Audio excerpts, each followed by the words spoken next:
it in? Yeah, atmosphere. Reg Blackwood.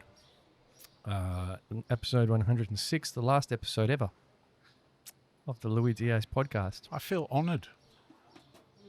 Well, you should. Yeah. That's why I've said it like 5 times. The end of an era. No, I was just joking, by the way. That's all good. It is the end of an era. I was going to change into a Christmas SpongeBob SquarePants t-shirt. Right. But I just don't feel like I'm done with this tie just yet.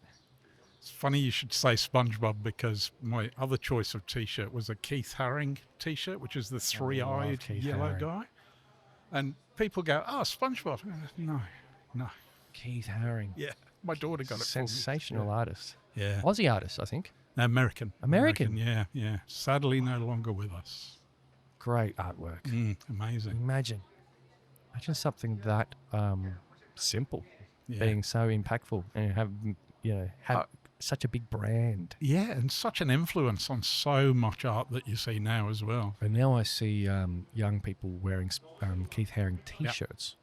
I actually saw there was an exhibition a couple of years ago where they were selling like Keith Haring hoodies. Yes. For like $500. Yeah. And I was like, that's a sick hoodie though. Yeah. I used to have like a Montreux Jazz Festival T-shirt that he designed. And I said to my daughter, I used to have a T-shirt just like that. And then the following Father's Day, birthday, Christmas, whatever it was, she bought me a T-shirt. Not the same one, but a T-shirt, which is Isn't awesome. she a good daughter? She's a very good daughter. You know, anyone who just listens to your nostalgia and does a little thing to help take you back there. Yeah, absolutely. Is special. Yeah, I can always depend on her to do that. That's nice. Yeah. It's nice to hear a parent. We were just talking off air about parenting-ish in a way. I was talking about a young lady I just had on the podcast 1 episode ago. Mm-hmm.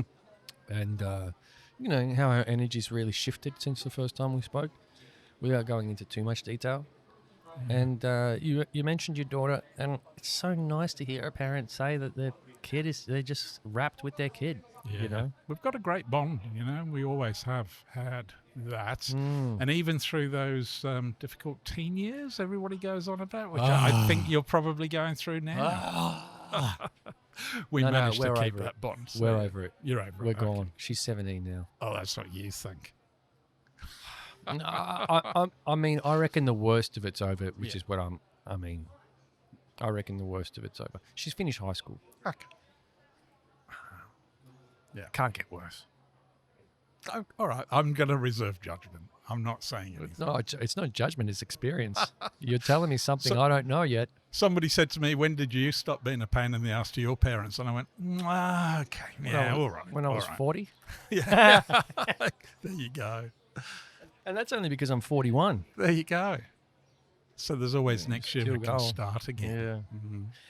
Yeah. Look, I think it's, parenting's, not enough people are doing it these days. They're missing out.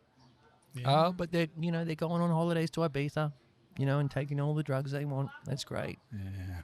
Everyone's complaining about the cost of living. Everyone's having, $7.50 latte I had earlier today. No. Smashed avocado. No one wants to have kids. They're sacrificing kids for cardos.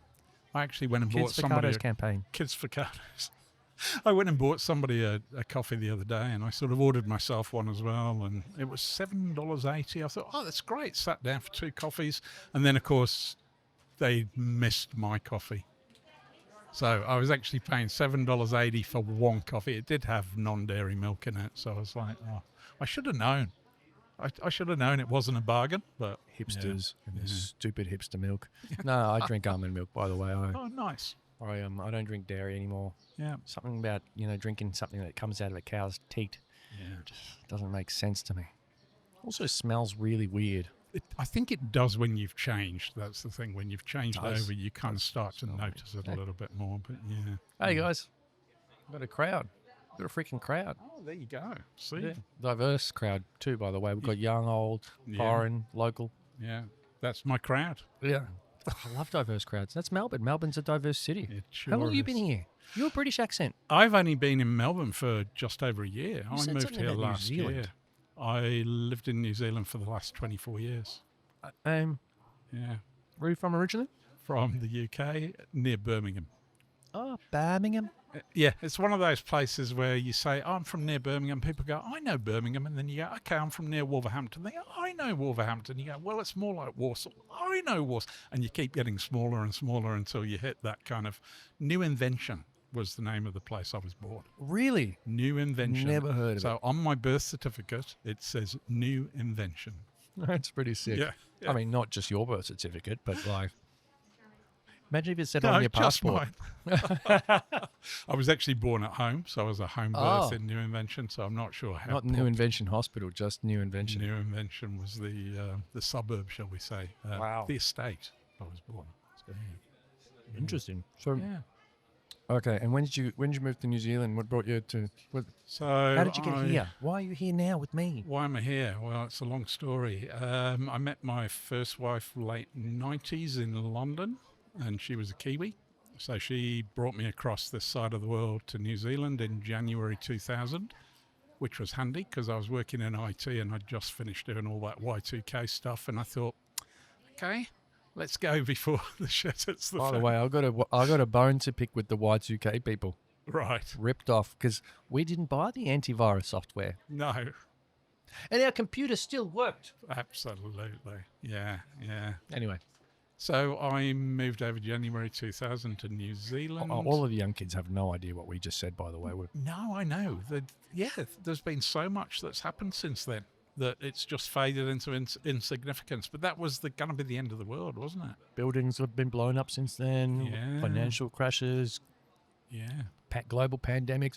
You and I, sir, are survivors. I know. We are. Well, I am in many other ways, but we'll come on to that, I'm Let's do sure, that. because I lived through the Christchurch earthquakes. Oh, So, yeah. you lived in Christchurch. Yeah, I was in Christchurch from January 2000 until March last year when I moved to Melbourne. Yeah. Yeah. My daughter was born January 2003, broke up with my first wife at the end of 2004, and then married again. Glutton for punishment. Married again. How many years ago? Oh, I'm going to be in trouble now. Married again in 2013. My son was born in 2015. We moved to Melbourne last year. There you go. Christchurch earthquakes 10-year-old. were 2011. I Got a do. 10-year-old son. I've got a 10-year-old and a 22-year-old. Wow, a bit of an age gap between those two. Yeah, it's what I call the babysitting age gap. It's handy. Magnificently planned. You'd think so. Wow. I'm sure it's had advantages. Oh, yeah, definitely. Poor young kid, though. He's kind of too young to be, to play with his older sibling. Oh, Like, yeah, he's... in the ways where they headlock each other, you know what I mean? Oh, he's a good kid. Look, I was... Missing out on headlocks. I had brothers. I never had a sister, so I think that he's pretty lucky to have a sister. You reckon? Yeah, I reckon so. Every young boy needs his head locked. You know, the head. Oh, of course, yeah. But that's what dad's for, I suppose. Sit on your face and fart on your face. Yeah, that's what my brother did to me. I hope you've done that to your son. No. That's called child abuse. He's got mates at school that Oh, I'm sure okay. would do that for him, but yeah. Jeez, I remember we used to do some grotesque things to each other that I can't even imagine, which is weird because I was one of those people that did that kind of stuff. I must have been. Yeah. You My were... brother used to do the cupcake to me. What's the cupcake? It's where he puts his hand, cups his bum hole, and farts into his hand, okay. and then sticks it up to your face. What's that called in your world? No, that's called depraved in my world. Yeah, he's depraved. Yeah. Was depraved. I reckon he still is. But yeah, that was a nasty move. That was because you can always see someone's ass coming at your face, and you Right. can try and avoid it. But you can't really avoid the cupcake that easy because it sort of just comes at you. Right, and what's he doing now? He's a plumber. There you go. Do you remind him of the cupcake days? Oh, no. Ever? No, because they traumatized me. Right. I try and put that behind me. Has he got kids? No. Okay. Thank Probably goodness. just as well. Yeah, just as well. They would be some little rat bags. Yeah. Yeah, not many people are having kids, though, are they? And like you say, Yeah. they're missing out. I love my kids. Not I in the love being a West. family man. The Eastern cultures are, Yeah. Yeah. but they're more conservative by nature, and they are more family oriented. Right. I mean, having family is part of their identities. Yeah. Yeah. Whereas in the West, we became more attached to our entrepreneurial ventures, Right. and our entrepreneurial opportunities Yeah. Yeah. This is true. through solopreneurship specifically. Yeah. Whereas the Asian family, and they're not perfect. For example, like the Asian family would be like a family business. So the business and the family's part, like, is inherent in the family business, you know. Yes. Yeah. Whereas here in the West, we sort of start companies with a bunch of strangers, and like, you know, then we work 20-hour days and gloat about how hard we work, and Yeah. you know, have all that, which is why the Anthony Robbinses of the world then come to, and Simon Sinek's of the world come to fore, because they're like, oh, you don't need to have your identity around your work anymore. You know, we've gone through that phase in history, and as a result, people driving around Lambos, sure, and it looks sexy. I mean, I would like to be in Bali, and then in Rome, and then in Right. Paris, and then in New York, Yeah. doing business deals.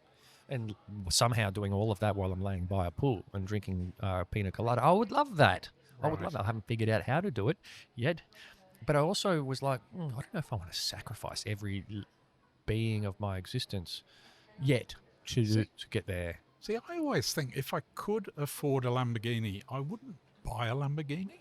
Do you know what I mean? Well, I'd there's a lot of like other to options. think- yeah, exactly. Well, okay. Not just cars, but I always think that maybe I'd do something different with my money. Like, here's two old guys on a podcast, by the way, for our young generation listeners. Two older.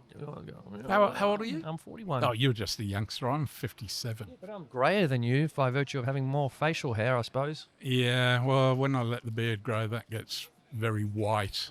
Yeah, which is why it's been shaved off recently. But yeah, everybody is. My wife's a hairdresser, and a lot of people say to me, "Oh, you dye your hair," but no, I don't. Actually, it looks good.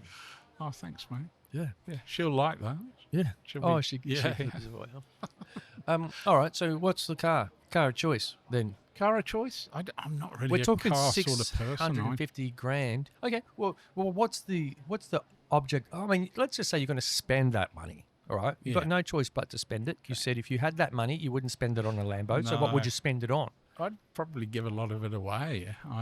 Yeah, I'm a bit of a humanitarian, a bit of a philanthropist, that's really. So nice. maybe I'd set something up to help people. That's in great. some way. Yeah, That's great. I know. I'm not. I'm just not very Wasn't sexy. materialistic. Wasn't sexy. No, not as sexy as a Lamborghini, but yeah. Well, the Kiwi accent came out there a little bit sexy. Sexy. I love that though. Humanitarian. We need Yeah. more of that. Yeah, We need more humanitarianism. yeah. I can't help but think that that's maybe what I'd do. I'd like to have some level of control over that, but I'd still make sure it was, was No, I helping think people. control's necessary, Yeah. right? I'm going to tell you something really sad. So I was working in a call center, and I've always had this ability to, I don't know, engage people in conversation. And it was by far not my job to be engaging with this one particular lady one day who called through to get some energy things sorted. And, you know, it's a pretty basic, normal call. Yeah. You know, she should be in and out in 5 minutes. But somehow, her and I got talking. And I think I spent about an hour on the phone to her. Oh, nice. And I didn't get fired. But I wish someone had listened to that call because it was good. And this lady is talking about being a humanitarian lawyer of some Okay. sort. Wow. She's just finished a master's or something, or PE doctorate or whatever, Yeah. humanitarian law, right? And I'm like, oh, that's interesting. I was like, that's interesting. What an interesting topic. She's like, yeah. And she's like, oh, I want to go and work for the UN or something. I was like, okay, tell me about that. Why do you want to do that? And she's like, oh, because you got no idea how fucked up things are out there in the world. Yeah. And I was like, oh, weird. And she's like, she's like, can I tell you something? I was like, sure. She's like, some of these charities that set up. And I'm like, yeah. She's like, they're set up by pedophiles that go to these countries and exploit children. Wow. And I'm like, holy shit, I didn't expect to hear that on your energy good connection call. I didn't know I was going to go down that rabbit hole. She took me there. Right. She took me there as an expert. She's an Yes. expert in Oh, that she'd field. know. Yeah, she's yeah, that's she's right. done she's doing the Melbourne University, PhD thing in the bobby of the, Yeah. she's she's a global expert in that. You'd imagine. I was thinking, wow. So when you say I would like to have some control over my humanitarian exploits, I say yes, sir. Yeah. Yes, Maybe sir. I'll just buy the Lamborghini. You've put me off now.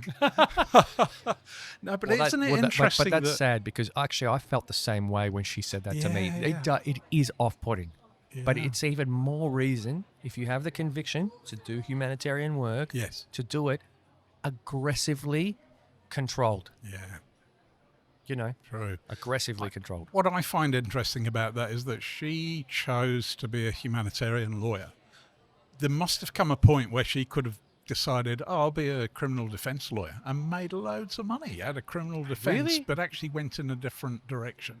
I would have thought like litigation or something like that, you'd make more money. Or No, look, I've company been mergers and acquisitions lawyer. yeah, I guess so. But if these high-profile defence cases, I've been a jury member a couple of times, and it's fascinating to watch.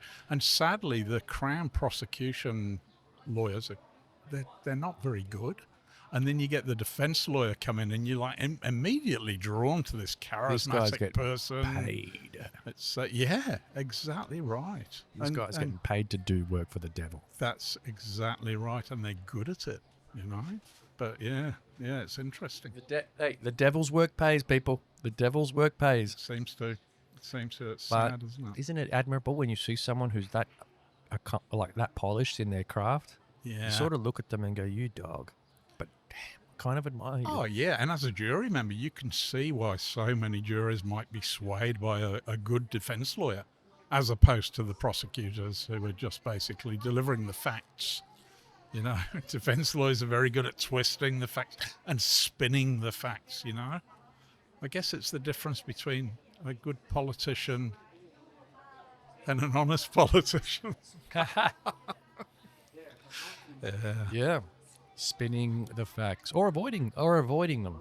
Absolutely. Avoiding talking about them. Yeah. We live in an interesting time. It's 2025. It's December at the time of recording and releasing this. Yeah. I'm going to have to work extra hard to get this episode out before I'm Christmas. impressed if you're going to get this out before Christmas. Yeah, so am I. But this is a Christmas episode. Yeah, true. Merry Christmas. Yeah, same to you. I saved my gift that I brought for Kiara because we didn't really tee this up till like this week. No. So I hadn't really planned on bringing 2 gifts along. Oh, no, that's all right. But Merry Christmas. I know. I know. I'll Your daughter manage. will get you something Oh, good. look, my kids will look after me. They'll get you something They grand. They will. They always do. SpongeBob underpants. Yeah. Look, I'm one of those people. I love getting socks and underpants. You do? For Christmas. Yeah. Love getting them. I've started to. Yeah. When I was 7, I was like, too soon. No. Too soon, lady. Absolutely. That train set, you missed an opportunity. Yeah. But now I'm like, oh, geez, needed a refresh in that part of my wardrobe department. I depend on it now. It's Yeah. like, oh, Christmas is coming around. I'm going to get some new socks. Maybe I won't go out myself and I buy them. love it. This is Yeah. the most pleasingly boring conversation. I'm glad to be of assistance. Well, it's pleasing because it's like we don't appreciate the simple things in life enough. No. Enough. I'd say that we do. Some of us do appreciate simple things in life. But I'm like every day, the wind blowing, the sun shining, a pair of socks for Christmas. Yeah, absolutely. There's just so much joy in that. Yeah, look, I've been discovering sort of gratitude recently, just to be grateful for what you've got, and a lot of that comes with working with people who don't have a lot, and there's a lot of the sign blew over. Yeah. So what do you do for work then? Mixture of things. So I'm a hypnotist. And how do you know, what's his name? Dan? Dan, so we used to, I used to do comedy, used to do stand-up. I used to be funny. I used to, I used to run a venue briefly in Christchurch. You don't want to smash this burger, do you? No, go for it. Go for it. Is that what you call a smash burger? Yeah. There you go. Sure. Because you're going to smash it. I'm going to smash it. So, yeah, Dan and I have done comedy together. Usually with great. In New usually Zealand. with me emceeing in New Zealand, yeah. That's how I met him first of all. Very good. Very good. So that's how you know Dan. I do. And so now you do for work. Sorry, I interrupted you because I was like, okay. wait, we need to. A whole mixture of things. So I'm a hypnotist. I also do mental health support, and I train hypnotherapists. And I'm sure there's something else I do as well. So no, I do the hypnotism both as therapy and for entertainment. So there's still a bit of stand-up going on there. Yeah. Do you ever mistake one for the other? Do you go, oh, you're a therapy person. Sorry, I've been doing entertainment. No, do you know what? A lot of people say, how can you do the two? And the lines are blurred. And there doesn't have to be a distinction between them. What was happening with me was I would do a show and people would come up to me at the end of the show and say, oh, can you help me stop smoking? Or can you help me with something I'm struggling with or a phobia? And I'd always refer them to somebody else. Right. And then it got to the stage where I thought, why am I referring them? Because those referrals would rarely come through. And that's when I realized, no, they weren't wanting a referral to a hypnotist. They were wanting me to help them. That is a key recognition. Yeah. So then that became a realization for me. And I thought, okay, so I'll set up. So I do hypnotherapy, I do entertainment hypnosis, and that has kind of led me into this through disability support and then employment support into mental health support. That's some really great work. Yeah, I'm curious about the hypnotherapy. Yeah. Pretend I know nothing about it. Sure. Because I'd say I know next to nothing about it. Right. I mean, I've seen entertainment hypnosis before. You know, the classic person dancing like a chicken on stage. Yeah. Was that me just talking with my mouth full? That's so rude. That's all right. I'm really sorry. But talk to me about the origins of hypnosis, if you know, and like, then what bit of it sort of called you? Sure. So I guess origins of hypnosis, we can go back to a guy called Franz Mesmer, and this where the term mesmerise comes from, and mesmeric was actually from a man. They all come from somewhere. They do. And he discovered magnetism, again, animal magnetism. This is where it comes from. Right. So he used to build these really complicated machinery. Basically, he used to build complicated machinery in order to create a magnetic field that would put people into a trance state. You're kidding. And then in that trance state, people were able to be anesthetized just by the magnets and be operated on. And this happened in... Is that for real? Well, what happened was a guy called James Braid, a doctor, decided to look into this because this was being used in India. And a lot of surgery was done under mesmerism in India. And some of the operating theatres were so small that they'd put the machine in the next room and it would still work as long as it was close to the magnetic field. Right. And then Braid realised that actually sometimes they forgot to put the machine on and it still worked. People were still anaesthetised. So then they realised, okay, it's the suggestion. A placebo? Yeah. That's exactly right. So then they realised, that's pretty wild considering you're going to be operated on. I'm assuming I'm going to be cut open in some way. Absolutely. And I'm sure there were a lot of people that it didn't work on and they still continued to operate. But that's how hypnosis... They're like, shut up, the magnets are on. Yeah, that's how hypnosis came about. They sort of realised it was belief-based, and it was actually, if somebody believed strongly enough that they were focused on this singular thought, then anything else that happened to them, they just were able to zone out. That is just so powerful, Yeah. isn't it? Yeah, yeah. Well, it's fascinating. It's interesting. You mentioned placebo. I read a statistic somewhere, and I know I'll get fact checked on this, but it's something like 37% of people that take a placebo believing it to be an opiate actually experience pain relief.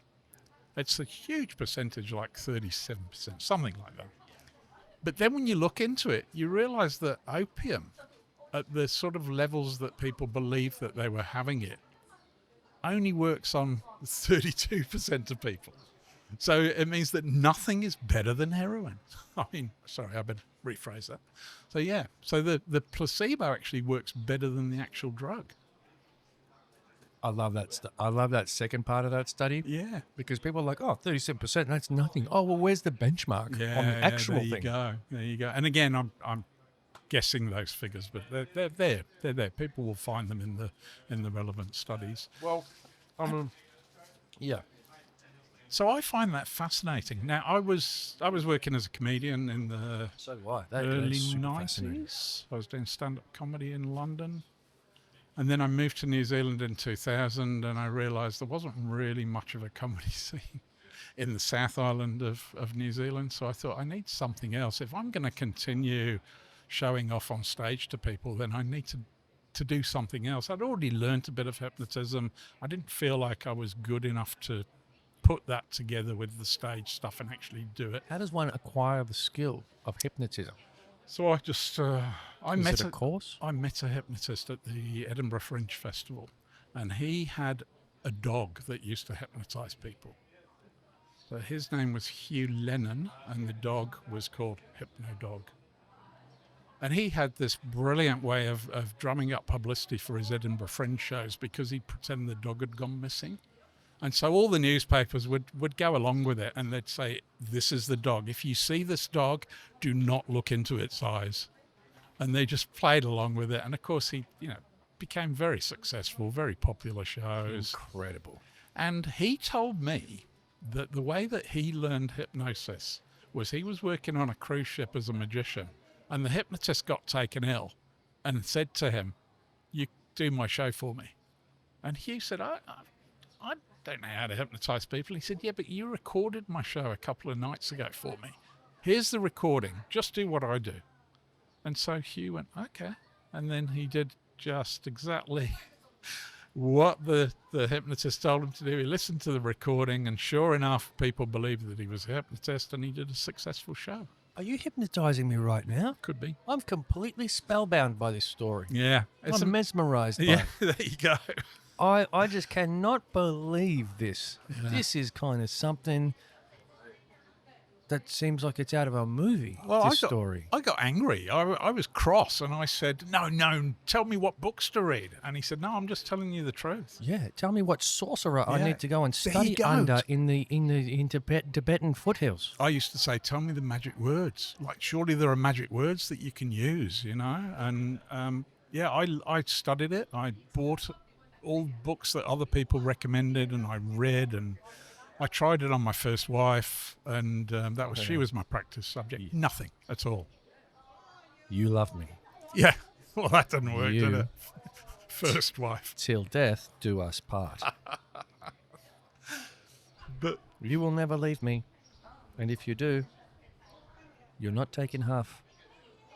yeah, Sorry, it's probably a bit too close to no, home. I know. But Gosh, I mean, it's- how do you hypnotise your wife, for goodness sakes? Well, I didn't. You didn't do it I properly. didn't. No, You it didn't work. You It hypno- didn't no. work. But then I met a mother, and my wife said sarcastically, oh, Reg has been studying hypnosis. And she said, oh, show me some things. And within 10, 15 minutes, I managed to glue my mother-in-law's lips together, and she couldn't speak. And I'm like, oh, maybe I can do this. What? Yeah, maybe I can do this.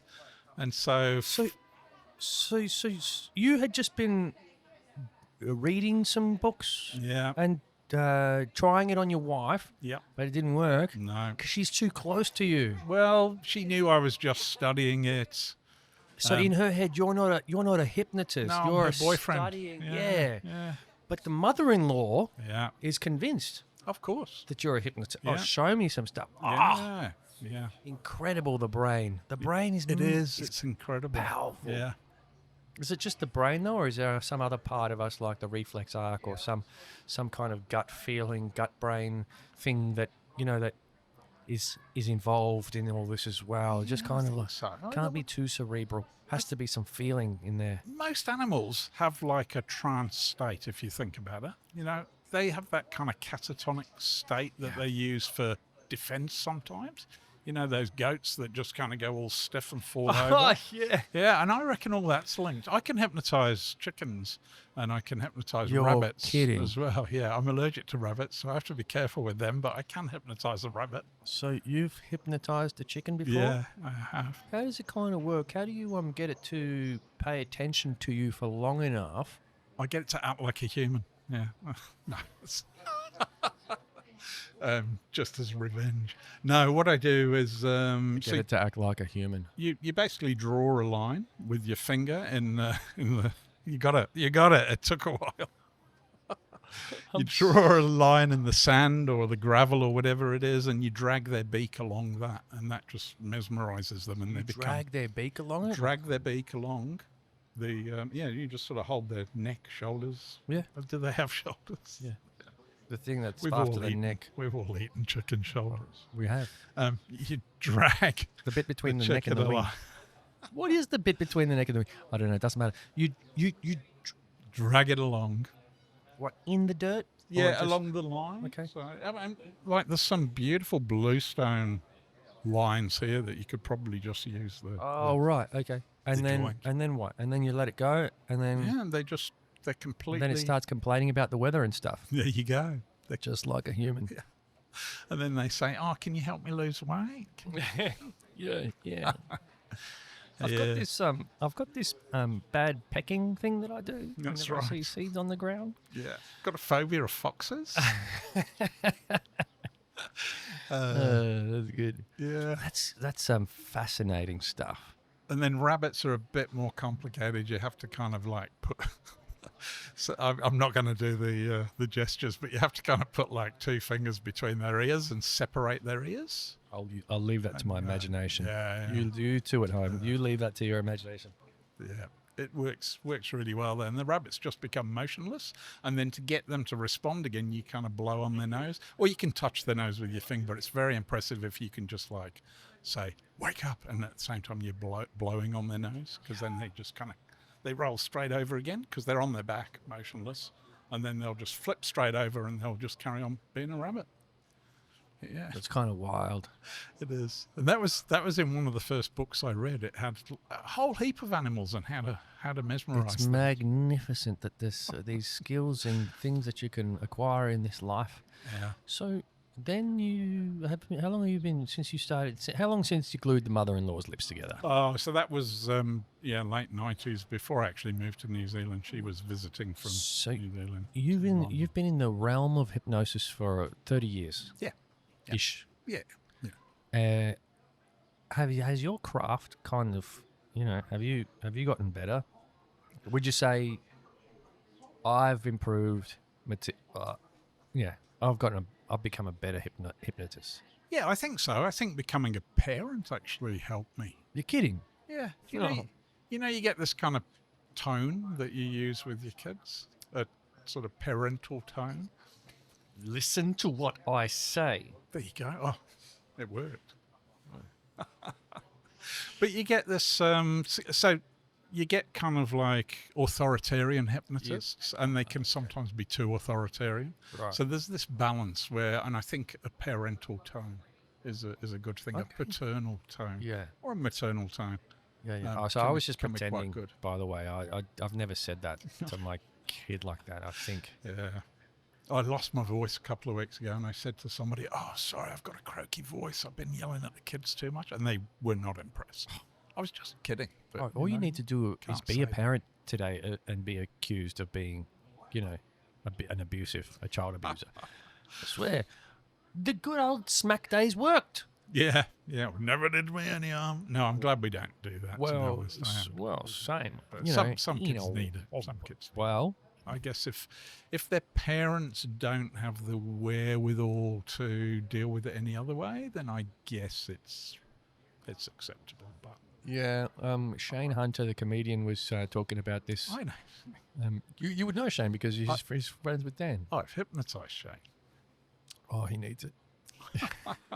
Not for therapy. Okay. Yeah, okay. no, this was. I'll take that back then. This was he was helping me develop my Melbourne Fringe show. Actually. And I was joking, by the way. Yeah, I figured this is a safe space to joke around. I think so.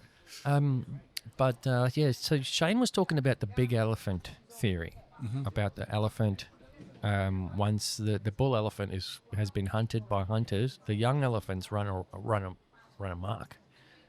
And when you don't have a parent knocking your block in as a kid, it just makes sense that your behaviour into your teen and beyond years becomes sociopathic. Yeah. And it is that threat of physical harm. It is that threat of like, oh, there's someone bigger than me that can actually hurt me if I don't step into line. I just don't know if there's another. I don't know if society's got it worked out because we're way softer and the kids are they're getting hit less because like anyone, if you even look at them the wrong way these days, people are calling the cops on you. But then but I also think, well, all those shopping centre riots and machete thingies and hello. Yeah, but Anyway, I don't know. That, I'm not advocating for it. I'm just saying. No, I don't know that physicality is the solution. I am making a case here for beating the hell out of our kids. I can hear that. I can't agree with that. But I think there is some element. Like my daughter always said to me, there's a tone of voice that I use that she knows she's in trouble, and it gives her feelings that, even now if I use that tone, it's a threatening tone. Yeah, not fear necessarily, but close to it. Well, what is that feeling between the neck and the wings? Yeah. That we're trying to explore the here. Chicken shoulders. Yeah, that's what is right. the chicken shoulder feeling that she's getting at? Because it's not fear, it's not intimidation, it's something else, and you don't need to. And it's great. You've worked out a way where you don't need to go to the lengths that our parents. Your parents went to that length. Oh yeah, oh, absolutely. I got smacked. Yeah, me too. Me too. Yeah, she smacked me back. She smacked me back into being bad again. Yeah. Yeah. See, that's the problem, isn't it? Is that it's kind of teaching you that aggression is okay. 100%. Yeah. 100%. And again, which is why I'm sort of jovially joking about it, because I was there. God. I was like, and I don't think it's the response, but I also don't think just like letting them do whatever they want and just rolling over and just, not having the right mechanisms. Yeah. I think society, what I'm trying to get at is I think society said you can't do that, but not giving them the tools. Oh, absolutely. Is what I'm saying. Because I don't want anyone to listen to this and think, oh, God, that Lui guy is a bit of a fucking jerk. Because, I don't actually believe in violence as being the solution. But I'm like, well, you can't tell people not to do something and not give them some support, a solution. No, some tools. Yeah, absolutely. Hypnosis. Yeah. And you're saying hypnosis worked. Yeah. Potentially. Did I say that? No. You did. Well, you said that being a parent helped you with your hypnosis. Yes. Yeah. It certainly did. It gave me a new method I could use with people, I guess, in order to make sure that suggestions. That authoritarian tone. Somewhere under authoritarian. Are you just trying not to give your secrets away? Oh no, not at all. I train other hypnotists. Yeah. What happens is that hypnotherapists come to stage hypnotists and go, we want to learn those fast inductions that you do. Because as a hypnotherapist, generally the inductions that you learn take quite a long time. Yeah. And if I was to do those on stage, the audience would fall asleep for the wrong reasons. Yeah. So I use what are called rapid, sometimes people call them instant inductions. Okay. So I can hypnotize people very quickly. And I just happen to be good at it. And a lot of people come to me, a lot of therapists come to me, and they either want to be able to demonstrate their skills. So if somebody came up to me now and said, oh, you're a hypnotist, show me something, then I'd be able to show them something. And a lot of therapists want that ability to be able to demonstrate Was what that a they cue do. for me? No, not at all. Should I be saying that? Because I'm kind of tempted. I'm sitting here. I'm tempted to, but I'm also like, no, be respectful and let the man talk. But then I'm like, no, get the guy to show you some hypnosis. Get him to do it. And then I'm like, devil, angel. Yeah, it could be really internal boring for the dialogue. people listening. I'm sure the visuals will be good, but yeah. Oh, they're not just listening, they're watching. Yeah, so, it could be entertaining. But that's, okay, so that's really fascinating to me. Yeah, and so what you're saying is that if you had money for a Lambo, you wouldn't need to buy it. You could just walk into the Lambo store and go, you see the keys to that yellow. Do you know what? I got a free haircut once.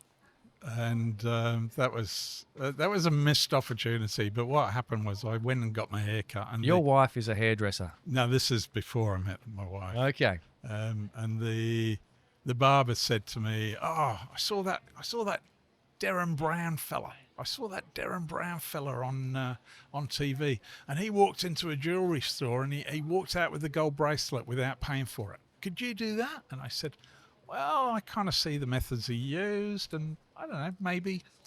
Anyway, I got my hair cut, and then I wandered out, and about half an hour later, I went back to the barber's, and he goes, "Oh, hair grown already?" And I said, "No, I just came back to pay." And he went, "What?" I said, "Did I pay?" And he went, "Oh, what?" And so, yeah, I said, You're kidding. No, I said, what we should do now is you should call the cops, and then I'll get arrested.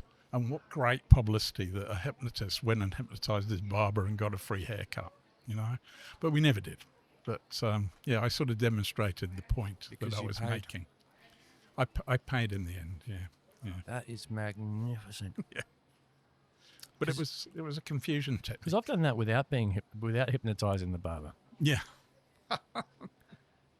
I've gone to walk out without paying because our chat was so good. There you go. Our chat was so good. Yeah. That he was like, "Oh yeah," and then you're 1 foot out the door, still got my door on the handle, and then I'm like, he's like, "Oh," and I'm like, I didn't pay. So do you know what it is? It's what's called a pattern interrupt.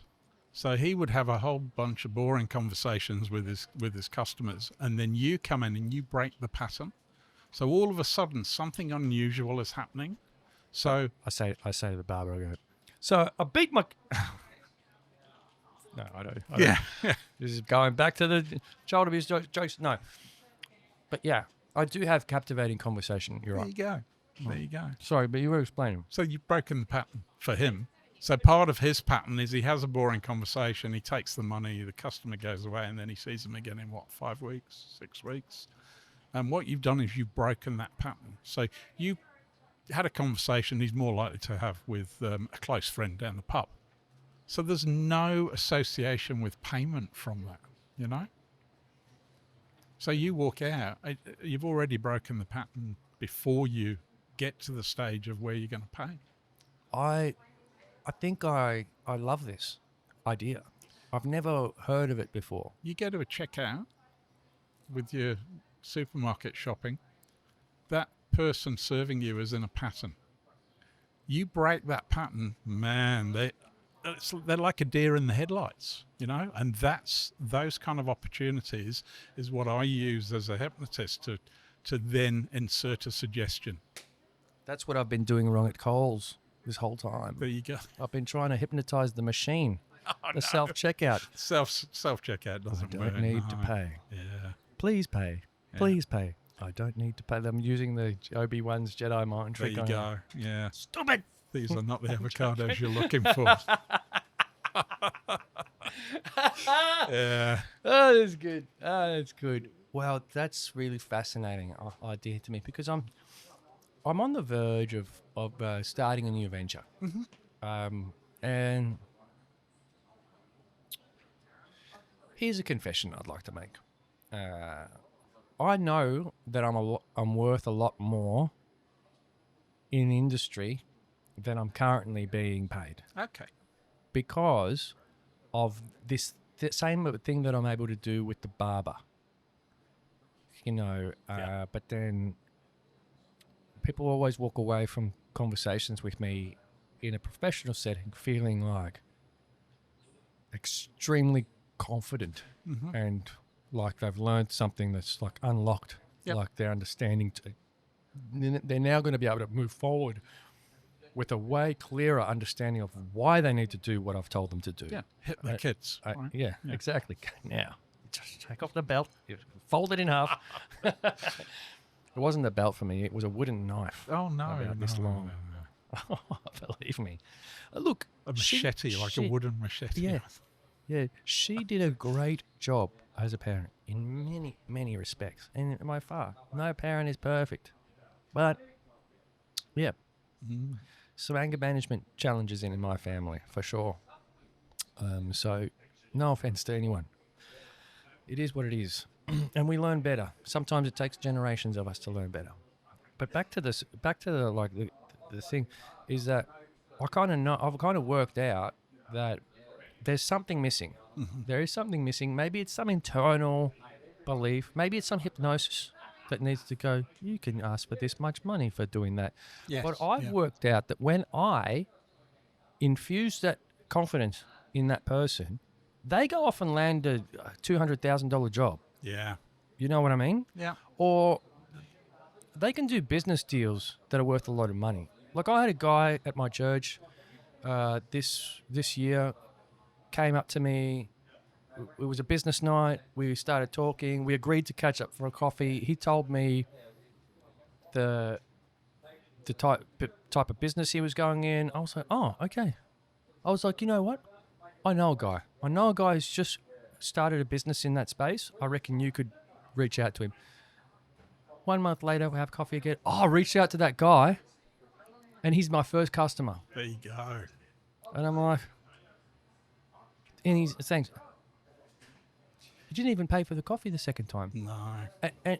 And I'm sitting here thinking, motherfuckers, if you actually knew how valuable it is to have someone infuse you with that, and you know, as a hypnotist, that people come to you to help them quit smoking and stuff. Yeah. Like you're not just you're saving their life. You're saving their life in many ways.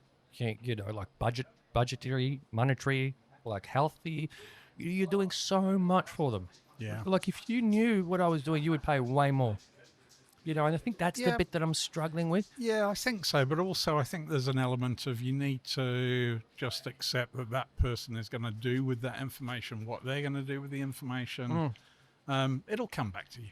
You know, No, I agree. Yeah, I'm going to be fatalistic, but I think what you release into the world does come back to you 1,000-fold. I do agree. And it might not be as obvious as a financial reward. Yeah. But I think it comes back to you in some way. No, I agree. I agree. Yeah. I agree. I just feel like if I'm going to start like a business, I need to learn how to value myself better. Absolutely. Yeah. That's probably the point that I was getting at. Yes. Yeah. Because I'm like, and look, yeah, the people that haven't paid me, I never asked. No. So, No. you know, that's my own stupid fault. But what you have, though, is you have those stories that people will go, there's your authenticity. You know, I've done this. I did this for this guy. And you have those stories, and then people go, maybe you could do that for me. And that's when they go, how much? How much would it be for? Yeah. And then they're asking you for the money. You're not saying, I could do this for you and it's going to cost you this much. How much? They're saying to you, tell me again about that guy. And okay, so can you do that for me? And what do I have to give you in order for that to happen for me? That's interesting. I had a scenario this year where someone asked me for my help with something. And I gave them a figure that was above what I thought I would normally. Like I put an extra 50% on what I was actually going to charge. Yeah. Because I didn't really want to do it. Right. I didn't have time. But they came back and was like, okay, it sounds good, but I've got some questions. And then I answered all the questions, and they were like, yeah, still sounds good. And then I came back like a day or so later going, can you give me a discount? And I fought this internal... I fought this internal kind of voice that said, you priced yourself a bit too expensive in the first place, so to do it. But you know what I did? I fought it, and I won. Boom, boys. And I said no. Yeah, good for you. Yeah. I said, no, I can't give you a discount. Thanks, bye. No, I didn't say thanks, bye, but I was like, oh, that's great. Now I don't have to spend a day of my time Yeah. delivering this. Just And then they went, okay, and paid. good. Because you know what happens when I found this? If you say, all right, I'll do it for this amount, then that gets out there. Oh, Reg will do it for this amount. And then I go, well, no. And they go, oh, you did it for this person for this amount. And next thing you know, that's your bar, you know. You got to set the bar high. 1,000,000%. And I love that we're talking about this because it's related to a thought that I had recently. And I think I've seen this before somewhere in an article. So I don't think it was like an original brain light bulb moment. What it was a recognition of seeing it in practice of, we just came off Black Friday sales. Okay, yeah. You know that. It's now early December 2025 when we're talking. We just came off Black Friday sales. Some of them are still on. Yeah. You know, when I first time I heard Black Friday back in like 2013, I thought it was just a day of sales. Mm-hmm. Now it's a freaking month. No, I think it used to be just a day, didn't it? Yeah. Now it's it's a month, right? I know. But here's something really interesting. Mm-hmm. You know that we got some spray paint happening now. I hope you're not allergic to spray paint. We're going to get like some paint. Oh, I can smell it. Yeah. Smell the fumes. Um, Could make for an interesting podcast, couldn't it? Hypnosis of a different sort. Mm. But you could walk down the Paris end of Collins Street here. Mm-hmm. This is what they call the Paris end. This Yeah. end, Yep.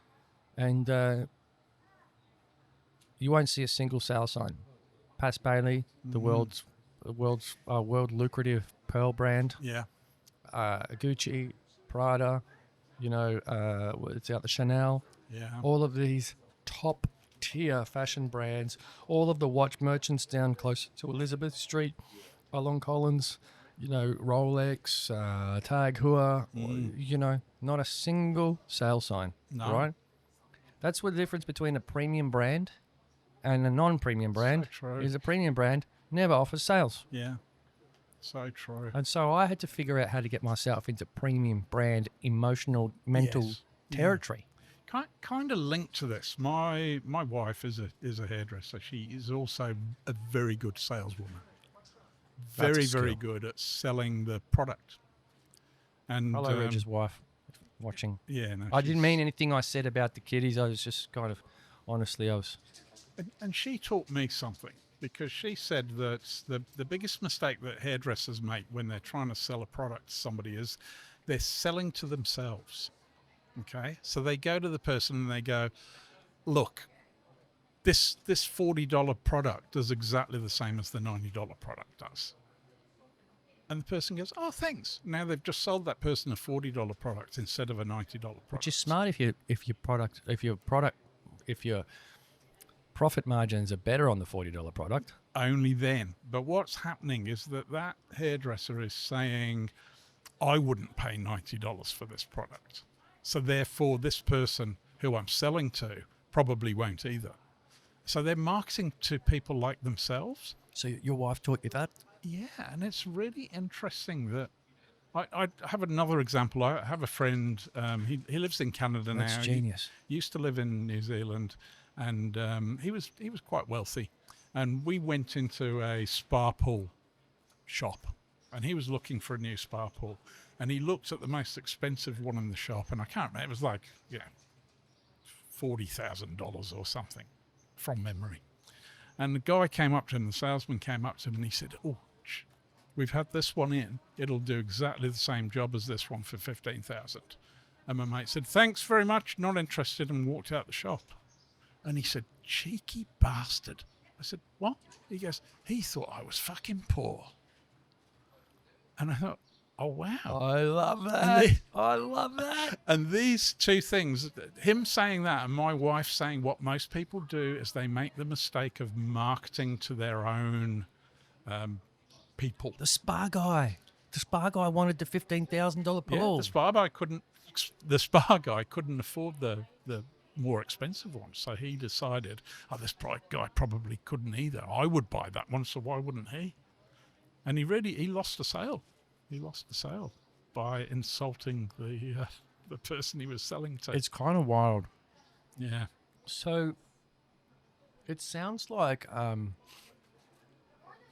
we as humans, what you're kind of saying is that we as humans have found ways to talk to egos of certain ego archetypes, and we relate to which we can relate to.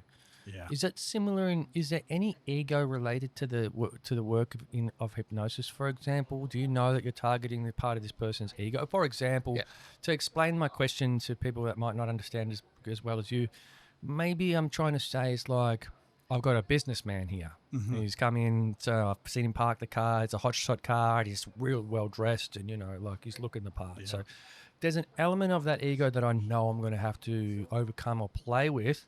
Or dance around in this work? Yeah. Or is it just same out of the tin for everyone?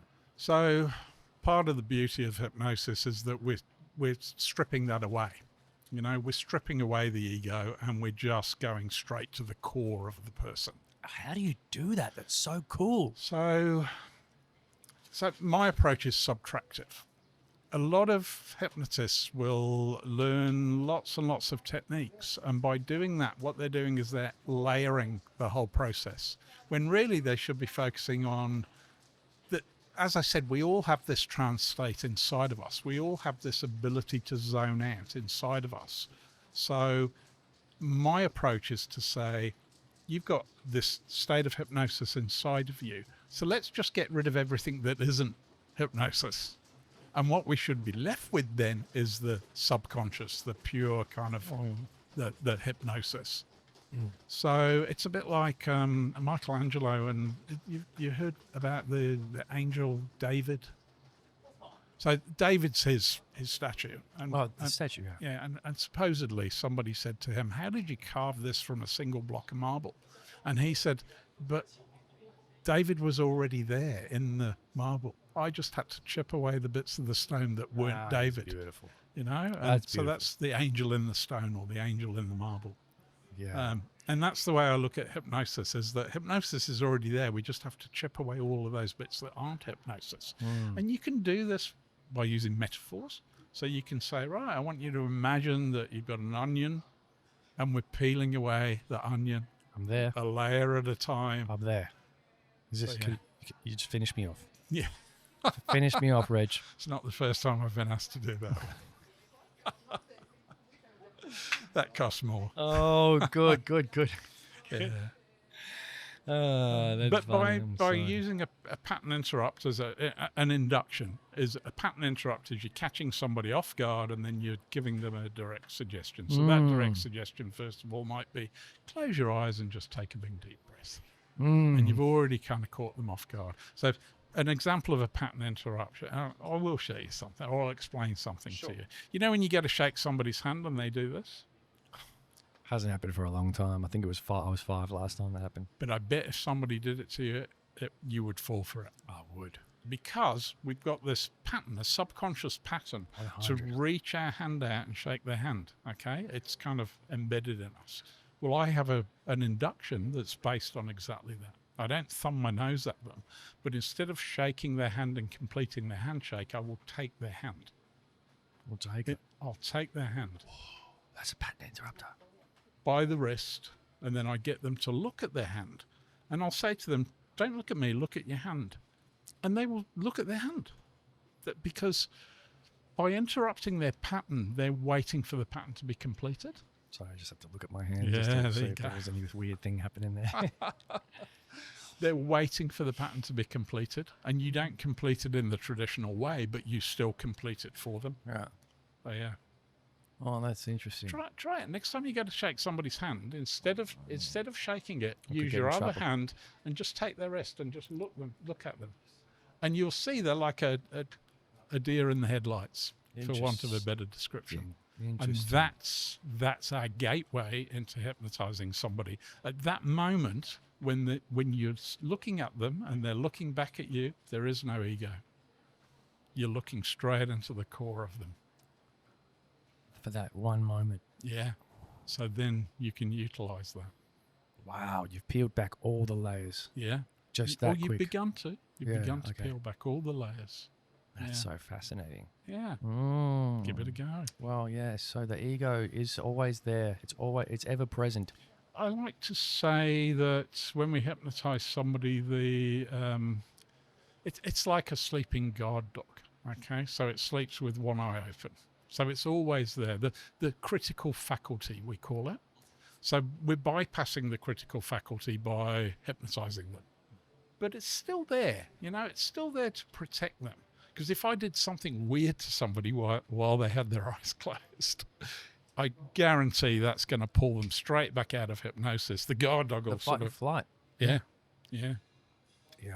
for sure. So the guard dog will definitely pay attention at that particular point. Interesting. But if you can get somebody comfortable and relaxed enough that the guard dog's asleep, he's keeping an eye on you, but he's taking a back seat for a while. And that guard dog is, what's he got there? He's got the ego there as well. He's protecting it. Dale Carnegie says something interesting related in How to Win Friends and Influence People. I think it's the part 3 of the book where he's talking about how to get others to see things from your point of view. Yes. Yeah.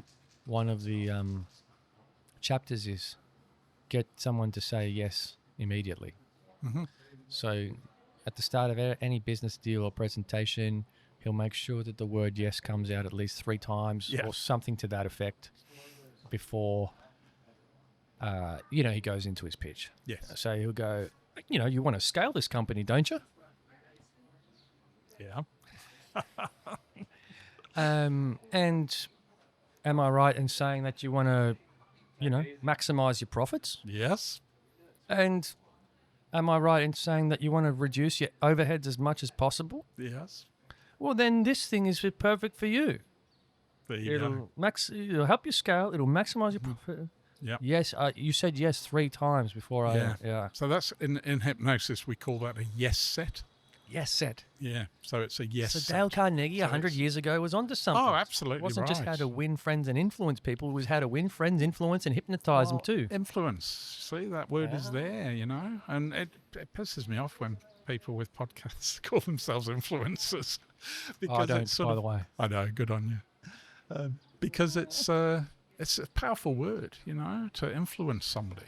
And it's more than selling products and selling a lifestyle to people. If you influence people, genuinely influence them, you can use that for good, 100%. You can be a positive influence. Yeah, I agree with that. I don't know if influencers bestowed that name upon themselves, by the way. I think the industry kind of needed a term for that person that seems to be really good at selling stuff to people, but isn't being paid in the traditional sense. Yeah, absolutely. The advertising industry would have coined that phrase. They're good at coining phrases. Influencers, they are. Yeah, but you're right. It's kind of a gross term now, and actually, in theory, everyone's an influencer. See, that kid over there is influencing his mum to let him look at that art a little more. And there you go. You know what I mean? Yeah. Oh, absolutely. We're all influencers. We are. We are. It's pretty interesting. Yeah. One of the guys I learned hypnosis from has unfortunately he's passed away now, but he had a debilitating muscular condition. And he became a good influencer because he would have to get people to assist him. Right. So he felt that really helped with his influencing skills. Yeah, definitely. Okay. Lady, I need to rub one out, but I can't do one on my... Can you give a guy a hand? You know what I mean? Positive influences, Louis. Positive influences. Sorry. Sorry, that was another... Yeah. I know, I missed my calling as a kind of bad comedian, didn't I? Tell some bad jokes here or there. Dad jokes. I say your jokes get automatically bad as soon as you become a dad. It's a rite of passage. Yeah, I'm not going to argue with that. My daughter would agree. Yeah, but other people find us funny and they don't. I know. I tell that to my son all the time. It's like, I get paid to make people laugh. Other people find me funny. Yeah, that's right. People pay me to go and perform for them. It's really funny because I heard, I can't remember who it was. Was it Chris? Could have been Chappelle. One of them said, I go around the world and do Craven Heart or something. Go around the world and do these tours, stadiums. I fill stadiums and make people laugh, but nothing's more humbling than when I come back home to my kids. Absolutely. They put me right in my place. Well, they say a prophet's never heeded in his hometown. That's what they say, isn't it? That's paraphrasing, but there's... That's true. Yeah. I've heard that one before. Yeah. That's why I've come all the way to Australia. Well... Who knows where I'll go next? I mean, Kiara, I sat in that very seat only a few hours ago telling me that, the crowd in London loved her stuff. And here it's a battle. And she's like, well, it's the tall poppy syndrome here. And I heard from the Kiwi comedians that it's even worse in New Zealand. Oh, it's terrible. But you had the British accent, so, Yeah. But you were also a local. I think people would have known who you were by... This is very true. When I first started doing shows in New Zealand, the most common thing people would say to me is, oh, how long are you here for? Assuming that I was just visiting. And as soon as you go, oh, well, I actually live here, then it's like, oh, okay. You're not funny then, are you? No, you're not funny anymore. Get in your place. Or whatever. But prophet's never heeded in his hometown or something like that. So it must be easier to be a hypnotist overseas. Yeah. Did you put a costume on for your on-stage entertainment? This is it. For your, no, I usually wear black because for the entertainment. For Hypnosis. me, I'm sort of like the ringmaster. The people who are my volunteers are the people who the focus should be on, and that was talking of ego. That was a big thing to learn for me as a performer. Right. It's not really about me. I'm just directing those people. I did a show in the Melbourne Fringe Festival where I hypnotised comedians. And I'd never met them before because, as you know, I'm quite new to Melbourne. So I just got them along and I hypnotised them, having never met them before. I had one rule. I said, don't ever say anything like, it's not working. Because you don't know what we're trying to achieve from this. And it not working, I will know whether it's working or not. And part of this is I want to know how to deal with it. It's going to be sort of quite experimental. And that was fun. That was actually a lot of fun. But yeah, I think some of the guests on your podcast have been hypnotised by me. Yeah. So, yeah. Interesting. Yeah. I mean, I had a lot of comedians on. Yeah. Yeah. That's fascinating. Yeah. So what is something else that the average punter might misunderstand about the art? Is it like, where would you classify hypnosis? It's not really an art form. Well, funnily enough, how do you classify it? I received Arts Council funding in New Zealand. Take the money from wherever it comes. For a show. And that apparently was the first time that Hypnosis had received funding from a government body as an art. Sensational. So, yeah. I don't care who pays me, people. But I did it in conjunction with an artist. And what we did there was it was an outdoor arts festival just after the earthquakes in Christchurch. And plants were springing up in all sorts of places. So what we got was botanists, people who worked with plants, and we took them to these plants, and I hypnotized the person and got them to interview the plant. So basically they talked to plants. What? Yeah, it was fun. This is freaky. Fun. Yeah, it was good. Okay, so they were talking to the plant. Mm-hmm. You were there because they were under your spell. Yeah. And were they coming back with? Oh, it was beautiful. Were they coming back with the plants telling me this? Yeah, it was beautiful. I mean, beautiful. I had Nick's son on the podcast recently, and he's all about, plant medicines and stuff. Yeah. Imagine if he could actually hear what the plants are saying to He him. was saying that Mother Earth was talking to him. I mean, everybody knew it was just a construct. I'm not kidding these people into believing that they can actually hear what the plant's saying. But for those moments, with people gathered around watching, they were talking to those plants and they were getting responses back from the plants. And there were some quite moving things that came out of it. Quite. Can you remember any? Can you recall any? So there was one which was, this one really moved me because one of the artist wrote the questions. And the idea was the artist was also a painter, and then she made some drawings and paintings based upon the responses from the plants. And one of the things was I asked about the earthquake, and I said, what do you think about, how inconvenient has it been, this earthquake for you? And this plant spat back at me, inconvenient. The Earth's meant to move this way. And for some reason, I really had to pause and kind of gather my thoughts, because I thought, what, we've all been going on about the inconvenience of the earthquake. The house I was living in for the earthquake ended up being demolished. It was unlivable. I had to move out straight after the earthquakes because I just couldn't live there anymore. And it ended up getting demolished and rebuilt. But just for, that time when she said, the Earth's meant to move that way, I thought, how arrogant are we as humans? Yeah. That we just see an earthquake as being, 180 people died. It was a massive inconvenience for a lot of people, but actually the Earth's meant to move that way. The Earth was moving that way before we put our shitty buildings on it. Yeah. So it was quite interesting. Yeah. There's an argument there, though. Mm-hmm. Are we arrogant, or are we under a spell? Are we hypnotized ourselves into this? We hypnotized ourselves to wake up to our alarm at 7:30, 8, and quarter past 8. Okay, I'm coming clean here. I'll wake up 15 minutes before I'm supposed to start to do the thing.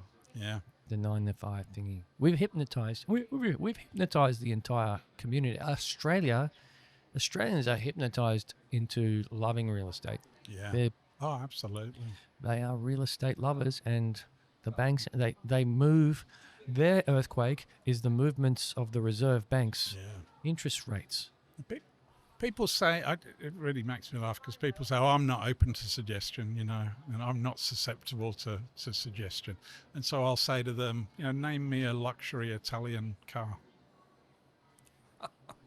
We go right back round to a Lamborghini. And how do you know that? How do you know that that's a luxury Italian car brand? Through suggestion. They told you. They told you. It was suggested never held to you a sale. time and time again through repetition and reinforcement. You ever sat in one? Have you ever driven one? No, but you still know that is the answer to that question. Lamborghini has told you you're not worthy of sitting in one of these. No. You need to be. There you go. So that's another way of looking at hypnosis. Is we're all in different trance states anyway. And all I'm doing is guiding people into a different trance state. And that's interesting. Like we were talking a little bit, when you came, and I was talking to the young man that's an audio engineer, asking me about podcasting, and you're like, oh, so what? Like, what are you doing? Where are you going? I was like, oh, well, we'll talk about it during. But I think I've kind of recognized in my life that you need to, like, I'm under trance as well. Mm-hmm. As long as I continue this podcast, I'm the guy that does the podcast in the laneway. Yeah. You know what I mean? You need to break the pattern. Exact. And I think you're the perfect guest to have on as the last guest, because you get it better than I've been able to explain it to everyone else. I've tried my best on my story right now. I'm saying things like moving on to bigger or not bigger and better in that way, but like I had to create space for new ventures in my life that are going to require attention and commitment that I can't dedicate as long as I have a full-time job and this going on in my life. So that's the way I was able to explain it. But I think with the conversation that we've had here around hypnosis and these the patterns or the spells that we put ourselves under, trance states. The trance states. There we go. Sorry, I lost the words for a sec. You say trance, I say trance, dance, castle. Potatoes. Yeah, it's still potato. It's never been potato. I don't know who those potato people are. But yeah, it's like I got to break the trance. Mm-hmm. I got to break the trance of being the podcaster in the laneway, because like I was explaining earlier, I know I've got great capability in another space. I've been paid to deliver. I deliver in a way that people have never experienced before. I have the ability to infuse founders of companies with confidence. Yeah. After one meeting, which could lead to enormous, absolutely commercial impacts on that business. And it's like, but as long as I'm doing this, I don't let that seed grow. See, another way of looking at it is that this has become your comfort zone. Yeah. And nobody really develops fully until they step outside their comfort zone. And I think people see that as being like a once in a lifetime thing, but it's not. We're constantly creating these comfort zones for us. We're constantly creating these patterns that we just need to interrupt. We need to interrupt those patterns. We need to disrupt things in order to move forward. Yep. You know? Yep. And I can relate to that so much. And actually, as soon as you said comfort zones, it took me back to my first episode with Dan Brader, where I somehow had this profound thought in the moment of, if you go back to that episode, it was 56 or something like that, or 54, and it was like, you know, I said, because it was the last episode of the last year, so I was like, oh, you know, what's on for 2026, new year, new me, and I was saying to Dan, you know, we get to the end of a year, and we often look back with some kind of like, oh, well, I had these goals set at the start of this year and I didn't achieve them. And I did my best to hustle. You know, I hustled like the maddest hustler, you know, and I did all this, but eventually I settled back into, and I was like, you know what? The question we need to ask when we get to the end of the year and we didn't achieve the goals that we wanted, but we know that we tried our very hardest, is what comfort zones have I sat in this year? Mm. Because there's no problem with your desire to hustle and your desire to want to overcome or be a better or do this or do that. There's no problem with the desire. No. So where's the shadow side? What's the shadow side of that? Like, is there something that's keeping you stuck that we're not looking at? Yeah. So it's pretty interesting. But, you know, I love how you said that we're constantly also creating these comfort zones. We do, yeah. Constant. Yep. And I think that's the theme. That's the theme of my existence. Yeah. It's like in 2010, I came back to Melbourne, decided to write a children's book. Spent 5 years illustrating the thing, released it. You know, spent a year selling it. You know, incredible book, great project. But I knew, and then I started teaching people how to skateboard, and I knew as soon as I started the skate lessons that chapter of the book was over. Right. And I couldn't, there was a small couple of weeks of crossover where I still had to go and see this one client who could have made a huge order, but they didn't. And then that was the last, okay, forget this book kind of thing. Yeah. And started the skate lessons, which then had its own incredible incarnation, you know, with dozens and dozens of 5-star reviews and great experiences on this beach, and met people from all over the world that became friends, until I decided that I was tired, you know, and skating up and down St Kilda Beach for a couple of years would wear you out. And so, and then but it started the podcast because I was meeting all these travelers with these incredible travel stories. Yes. And I wanted to record those stories. And so I was like, oh, the podcast is my thing now. And then I was like, it was literally last week where I was like, no. I've maxed out here. Yeah. This comfort zone that I've created, it's taught me many things, learned a lot of valuable lessons. I've become a known podcast producer amongst some people who have asked me for advice and stuff now. But I'm like, where's it going now? Yeah. You know, it's like, I've got to interrupt that pattern. And it's exciting, isn't it? When you kind of go, wow, it's like, I don't know what the future is going to bring. And that's not a bad thing, because by not knowing, you're kind of opening yourself up to so many possibilities. Well, that's the thing.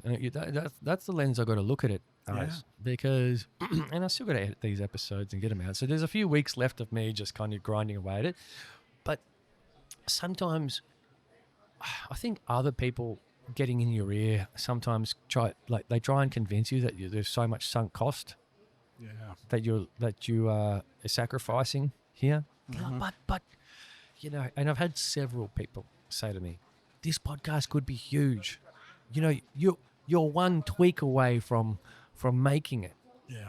And it's almost like, that's not my voice. That's your voice telling me that. Because I see the version of this podcast that's made it, and I don't see myself fulfilled. Right.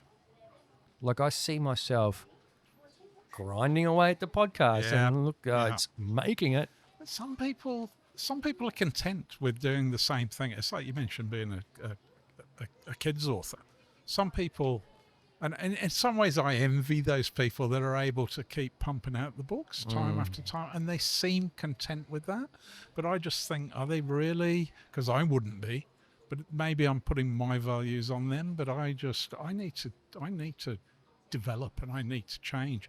And I find, so about 10 years ago, I do a bit of magic as well. I mean, it just sort of comes with the territory. Not wearing the long sleeves today? No. But I was lucky enough to lecture at an international magic festival in Wellington, New Zealand. International Magic Festival. Yeah, cool. 10 years ago.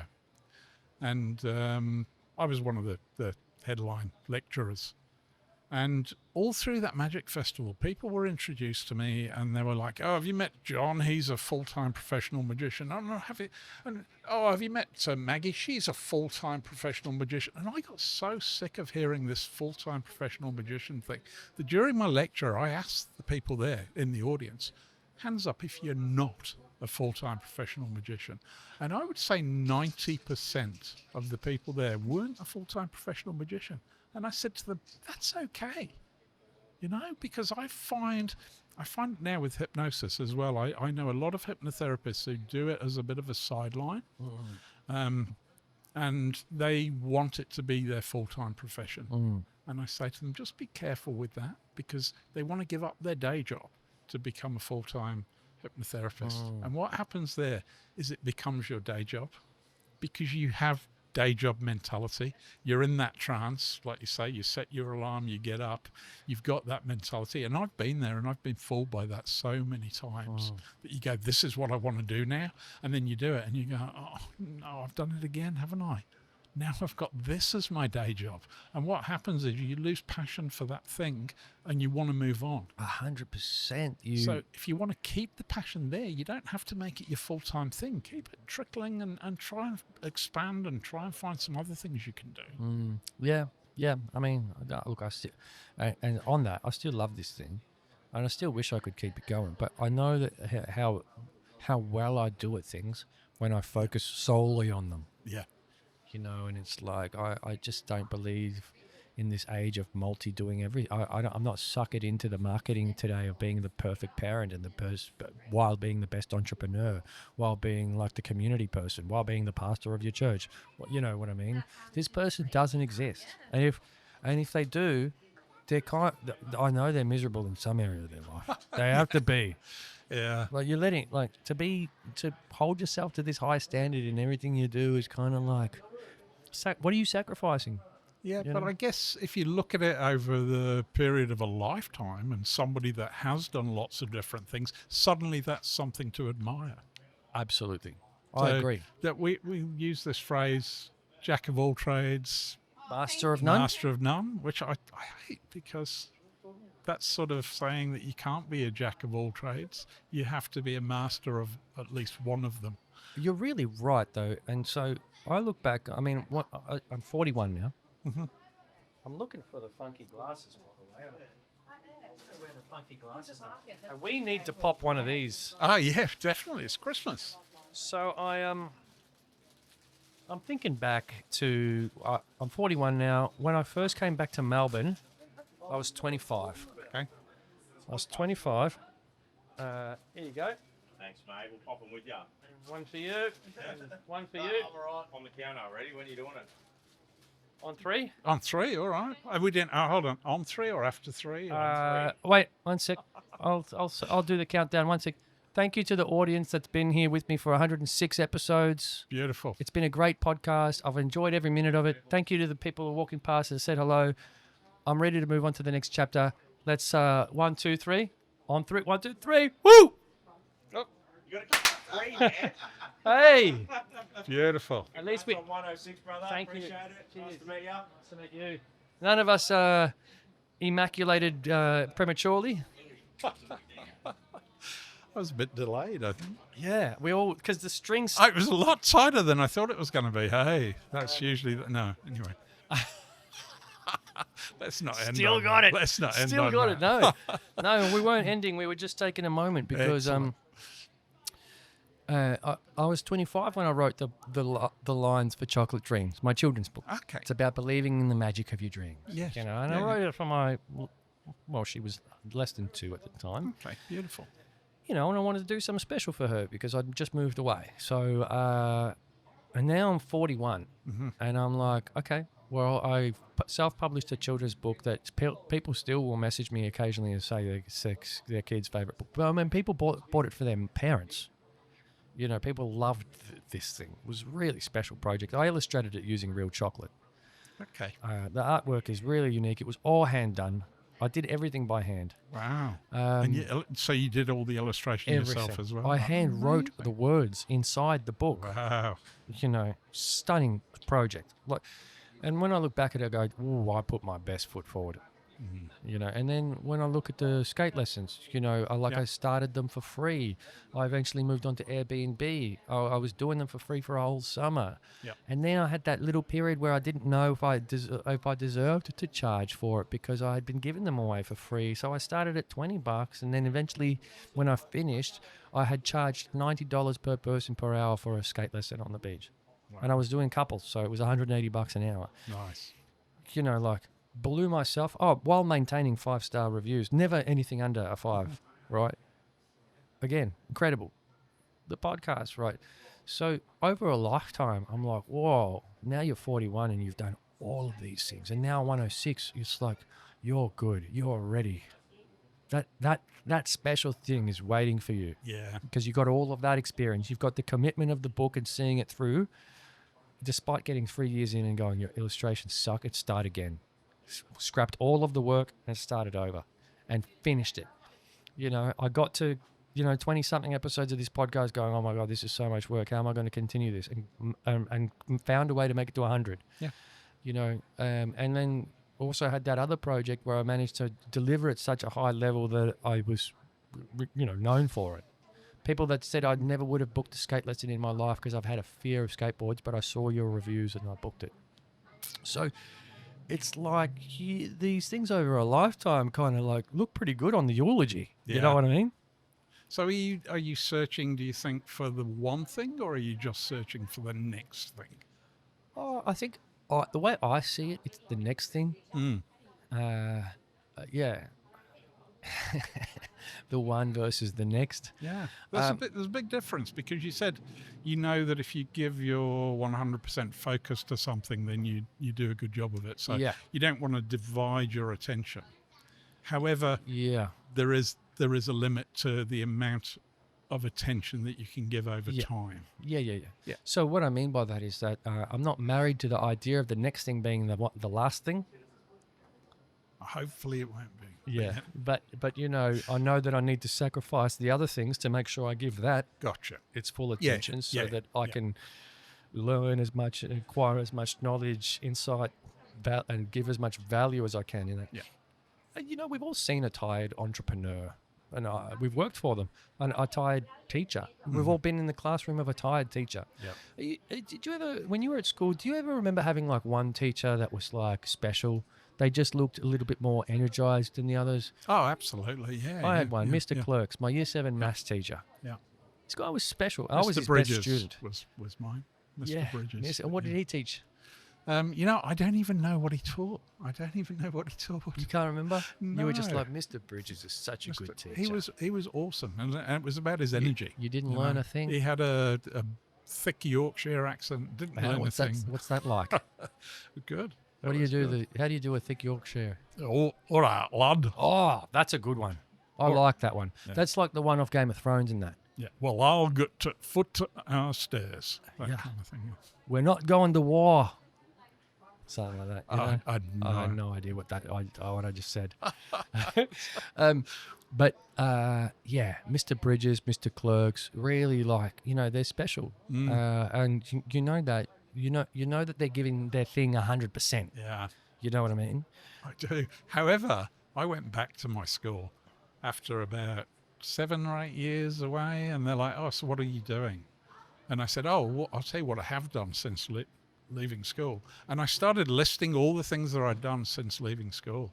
And it wasn't Mr. Bridges, it was another teacher. And he just sort of looked at me, and I said, what about you? And he goes, yeah, well, I get to do lunch duty now. And you just thought, oh, yeah, that's right. And this is the thing about being that person that sets people off on their journey, which you mentioned earlier, and then just accepting that they're going to go off on their journey, and you maybe need to find your next one too. Because it must be really hard for him working as a teacher and then seeing all these kids go off and succeed. But he must get some pleasure from seeing them succeed, even though he himself, maybe his career hasn't quite gone as he expected. I don't know. I think that's looking at it through rose-coloured, optimistic lenses. I do think about those people. They have regret of missed opportunity. Yeah. And I talked about it in a recent episode, and I explained the reasons why I made this choice. But I was a young man. I was given an opportunity to travel to Japan and stay in this, penthouse apartment of this model girlfriend of this guy who invited me. And I didn't take it. Right. And I still think back at the what if. But I know why I didn't take it, because I'd been told to leave home.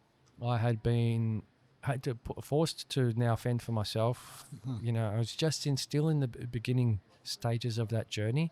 Yeah. I had worked for a whole year to get into a university because I didn't have the marks good enough to get in after high school, and now I'm at this point where I've finally been accepted into that university course. Yeah.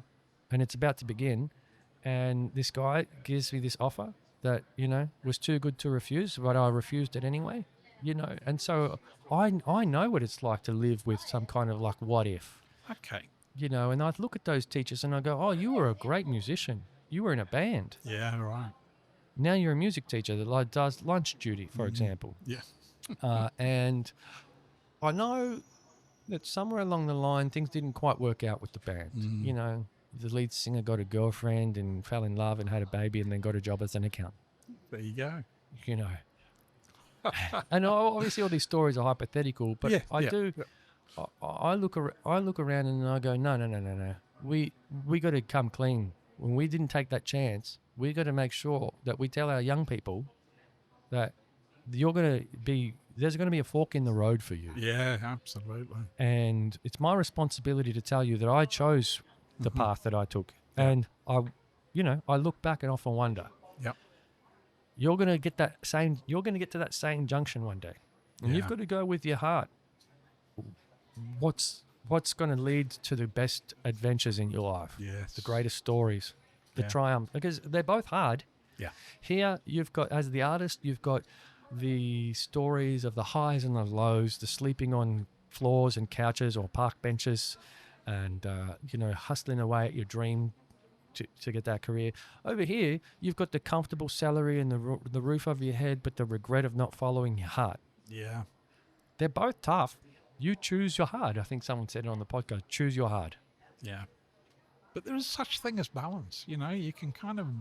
Yeah, it's true. You can do a little bit of both. A little bit of can do Monica a little in bit my of both. life. A little bit of Rita by us. Is that what they call a sliding doors moment, by the way, where you kind of? Because I haven't seen the film. I was discussing this with my Neither. wife the other day. I haven't seen it. It's not really. Doesn't really appeal to me. But The sliding doors moment. yeah. Why not? No, the film. The idea Gwyneth of the Paltrow. film. I know, and then I realised that the rest of the cast were English, and it was actually an English film. Yeah. Whereas I always imagined because Jude Law? Jude Law. I think it Could have is. been a Jude Yeah, Law I film. think you're right. You know what bit got us when we were trying to do the thing? It's when you do the first pull, that comes out. So we were all tripped up by the fact that So you need to go 3, 2, 1. it was 3. And then- yeah. Oh, You got to pull it here first and then go There you 3, 2, go. 1. Wow, like that. Startled the crap out of those. I know. people. Sorry about that. I didn't even check. That was irresponsible popping on my part. It's good. Feels good. Okay. You're going to get sued. He loves being popped. Sorry about that. Sorry, people. This is a fun. This is a fun conversation, and I do think I'm really glad I didn't know anything about you, by the way. That's good. I didn't know a thing about you. Great. TikTok's working. No, I'm just kidding. I'm not on TikTok. No, No. I'm not on. I'm not very good on social media, I have to say. Well, and I used to do a lot of research. And actually, in the first 25 to 30 episodes of my podcast, I had quite influential people on in their sphere, and they all commented on how well researched I was. They were like, "Oh man, you're different. This is a great podcast." But then I started interviewing comedians, and then I thought, no.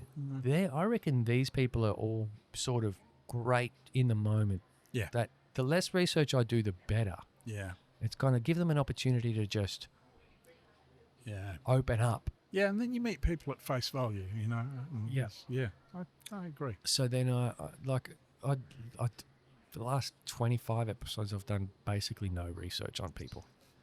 And it's been just as good. It's been fun. Yeah. But this has been, I mean, your level of depth and knowledge in that space of the trances that we get ourselves in, that's really fascinating to me. And it's like, how do we reverse engineer the trance? Because I always say to people, all right, you've got an addictive personality, you're addicted to alcohol. Let's just use alcohol because it's the least taboo. Yeah.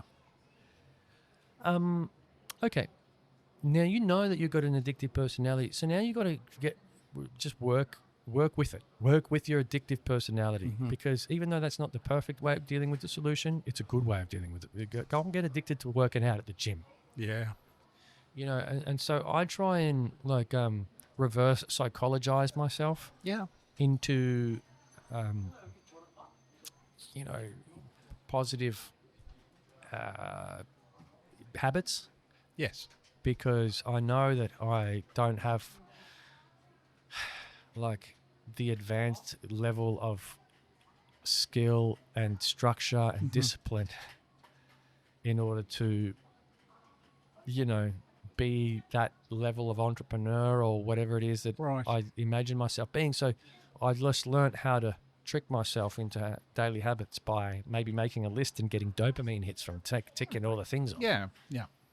I don't know, what's your take on things like that? And do you, when people come to you for the therapy side of hypnosis, obviously they come and get hypnotized, right? Yeah. But what do they leave with? Do you give they take tools as well, or you're like, all right, no, you're fixed.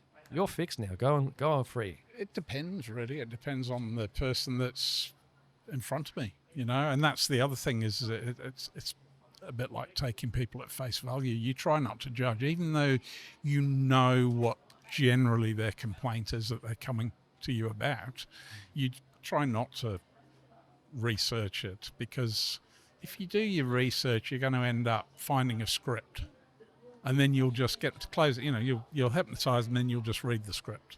So it's much better to actually draw those things out of a person when they're in front of you. So yeah, they sometimes go away and it's all fixed. Sometimes I see that moment where it sinks in, and you go, "Oh, I don't really need to hypnotize you now because I see that it's worked." Take a phobia, right? I said to somebody fairly recently, you weren't born with this phobia. You learnt it. And because you learnt it, you can unlearn it.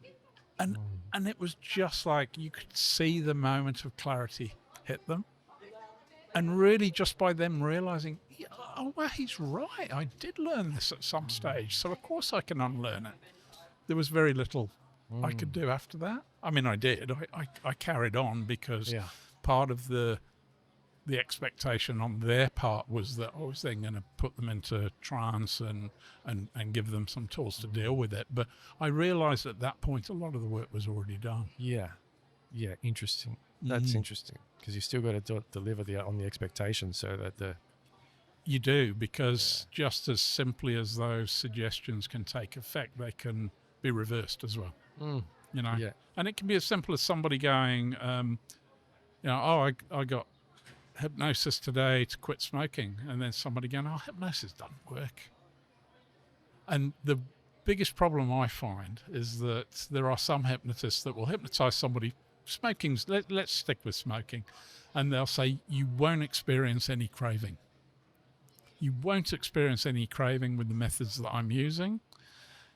But that's a really strange thing to say, because if somebody leaves and they experience something that they interpret as being a craving, Didn't then work. all of the other work that the undone. hypnotist done is undone. That's exactly right. Oh, that's silly. So I use a method where I get people to enjoy the craving. Yeah. And it's a bit like you're saying about using that addictive side of somebody's personality to become addicted to That's something interesting. else.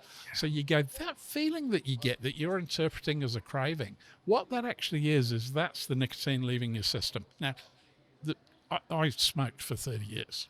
Okay, I was a very heavy smoker. And I quit sort of cold turkey. But when I finally quit, I'd made lots of notes of what was happening to me, so that I could then use them with people going forwards. And so I said, what you experience as a craving is actually the nicotine leaving your system. So you should celebrate it. You should go, yeah, fuck off. Get out. Yes, it's going. And that will be hard. The first few times it happens, it'll be hard. But eventually, you won't experience that because it's all gone. But the next time you decide that you're going to have a smoke, you're back to square one again. So you might as well continue through those hard times. That's brilliant. And get through the other side of it. That's brilliant. I think you just gave me a technique to use on myself. Absolutely. That's what worked for me. I was like, yeah, fuck off you. Go, yeah, get out. I don't need you. Yeah. Go. You leave, Yeah. It's not in relation to smoking, but another struggle I've had for the majority of my life. Well, I was just about to say that exact same frame will work with so many things. Yeah. And I found it useful for so many things. I just watched a YouTuber yesterday, continuing what you're saying, who gave me a tool to transmute this feeling, this craving. Yep. And I just said, when you feel like that, transmute it into this. And I was like, okay, good. Yep. But then I found myself with the itch lately, the last couple of days. Okay. And I've gone, transmute it into writing. Yes. Like what she said, it was like getting a notepad out and start writing. Okay. And I was like, and I'm like, yeah, that means that I've got a lot of, the craving's a good thing, because she's told me now that's actually a positive energy that I'm transmuting in the wrong way, but I can transmute in this way. So and I'm like, now that I know that, and with what you've just said about that tell yourself to celebrate in that moment when you have that craving. Yeah. It's like, for me, it just went through my head, celebrate grabbing your notebook and writing down. Yeah, absolutely. Because it's like, I'm being sucked. Like, now this is a quarter of my life. No, not a quarter, sorry. 3/4 of my life with this struggle. So it's deeply entrenched, right? Deeply. Yeah. And I'm like, it's been a struggle. I'm like, okay, I think I'm overcoming this now. I think I've got it now. It's really incredible. I thought back to the smoking analogy that you or story that you told, and I was thinking, you've got to tell that person, now you're going to walk past a busy bar on a Saturday night, and the smell of cigarettes is going to be wafting it over to you, and you've got to go, somehow pucker. You're going to. Yeah, absolutely. It takes a lot of strength and resolve. How did you go 30 years? How did you go cold turkey? How did I do it? By just focusing on, look, let those people do what they're doing. That's their path. I'm on a different path, and I'm not judging them for being on a different path. I'm just on a different path. It's like a comparison. And I'm acknowledging that. Yeah. But what about the internal cravings, that you had? Like I say, I celebrated them. I went, this is good. You were using your own techniques on yourself? Yeah, this is why I use those techniques, because I knew they worked on me. So, I was like, this is good. Get out, get out. Yeah. Or whatever language you prefer to use. Yeah. But that's a good thing. And I realized that it was a choice that I made. And this is the weird thing about something like an addiction, is you have to become addicted to not doing something. what we do to get an addiction takes quite a lot of work to get an addiction, and you're getting gratification. And now it's a real head fuck to turn that around and get addicted to not doing something. Do you know what I mean? 100%. Because that's what we've got to do. I'm going to face it. I'm going to face it. This in 2026. You know, every single weekend of this year, I've dedicated to editing and releasing at least one episode of this podcast. Yeah. You know, maybe give and take one weekend or two here or there where I was just a bit maybe ahead further in my workflows. Yeah. But like the one massive struggle, apart from, you know, how fun this is, has been, what am I going to do with the 48 hours of next year? And which is why I immediately thought to myself, oh, it's got to be a hustle of some sort. Yeah. But then I thought, no, there has to be a little break in there for you to integrate Absolutely. like some human time. Mm-hmm. Yeah. Just of breathing and stopping. So while my girlfriend was in Thailand for 2 weeks, the last couple of weeks, she just got back yesterday, I played with this thing which was out of the routine, breaking the cycle, where I'd come home and I wouldn't turn anything on, like no TV, no radio, no music, no nothing, no computer to edit or whatever, or social. And sure, the phone's a bit hard to ditch from time to time because it's always buzzing at you. But then I found myself kind of just sitting with the plants, indoor plants I've got, just listening to the silence, trying to get back to that nothingness, that human being, not the human doing. Yeah. And it was hard. It is. I think I need more than 2 weeks. Yeah, but I mean, it's a choice that you're making. Yeah. And like any choice, at first it might be quite a hard choice, but the more you repeat it, the easier it becomes. And then eventually, if we believe in the sort of conscious and subconscious parts of the brain, it stops being a choice and it becomes the new pattern. Yeah. And that's what we need to do. We need to repeat it enough times so that it becomes a new pattern that we have on board. Yeah. Yeah, that's fascinating. Just by repetition. How could you not believe in the subconscious part of the brain? It's a construct. It's a model, isn't it? It's just something that we use to explain that. But we certainly have like an automatic part of the brain. So an involuntary and voluntary part of the brain. But sometimes things get a little bit confused. So when you first acquire a habit, it takes effort to acquire the habit. And then before you know it, it's just passed over and it becomes automatic. You know, you don't think about rolling a cigarette anymore. You don't think about picking one up and lighting a cigarette anymore. You're just doing it, you know, because it's become automatic. And sometimes for me working with somebody, all I'm having to do is hand that back over to the conscious part of their brain. People say to me, oh, why can't you just make cigarettes taste like shit? And I go, well, I've got news for you. They do taste like shit.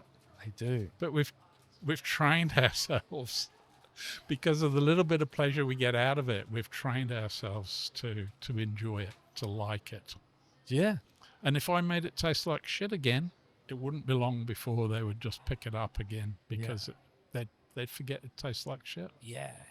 There's part of like the cigarette thing that makes me feel like a bad boy, which I wasn't allowed to be. I had to be a good boy at home. Do you know the physiology behind it as well, though, is what we're actually doing. If this laneway was suddenly to fill with smoke, we'd cough, right? Because the cilia and the lungs would try and eject the smoke from our system. Now, when we smoke, we're inhaling smoke. We're deliberately playing with those reflexes. We're inhaling it just deeply enough so we get a little bit of pleasure from tickling the cilia. Ooh, I tickle my cilia all the time. And once you've tickled it, there's no other way of recreating that. That's fascinating. Which is why people then go into vaping, for example, because they're still tickling those receptors. That's funny. That's funny that you should say that. I saw someone vaping just there. Oh, there you go. It's like earbuds. You know, people use cotton buds in their ears. So satisfying. I know. I want to just... But, again, once you've done it, it's a very hard habit to break, even when people tell you it's not good. It's not good for you to keep ramming those things in your ear. That's true. I broke it, but, oh, God. It's not good just to eat when it's itchy. Yeah. That's the same thing. That's the same thing that we're experiencing physiologically when we're smoking. That's an interesting take. I wonder what you think about this take on smoking. So, if you've ever worked in like a corporate environment or like a hospitality environment, many times. you'd be familiar with the smokers going on break. Yeah, absolutely. And you'd also be familiar as a non-smoker, if you were at the time, of the non-smokers Yeah. somehow not getting as many breaks. That's exactly right.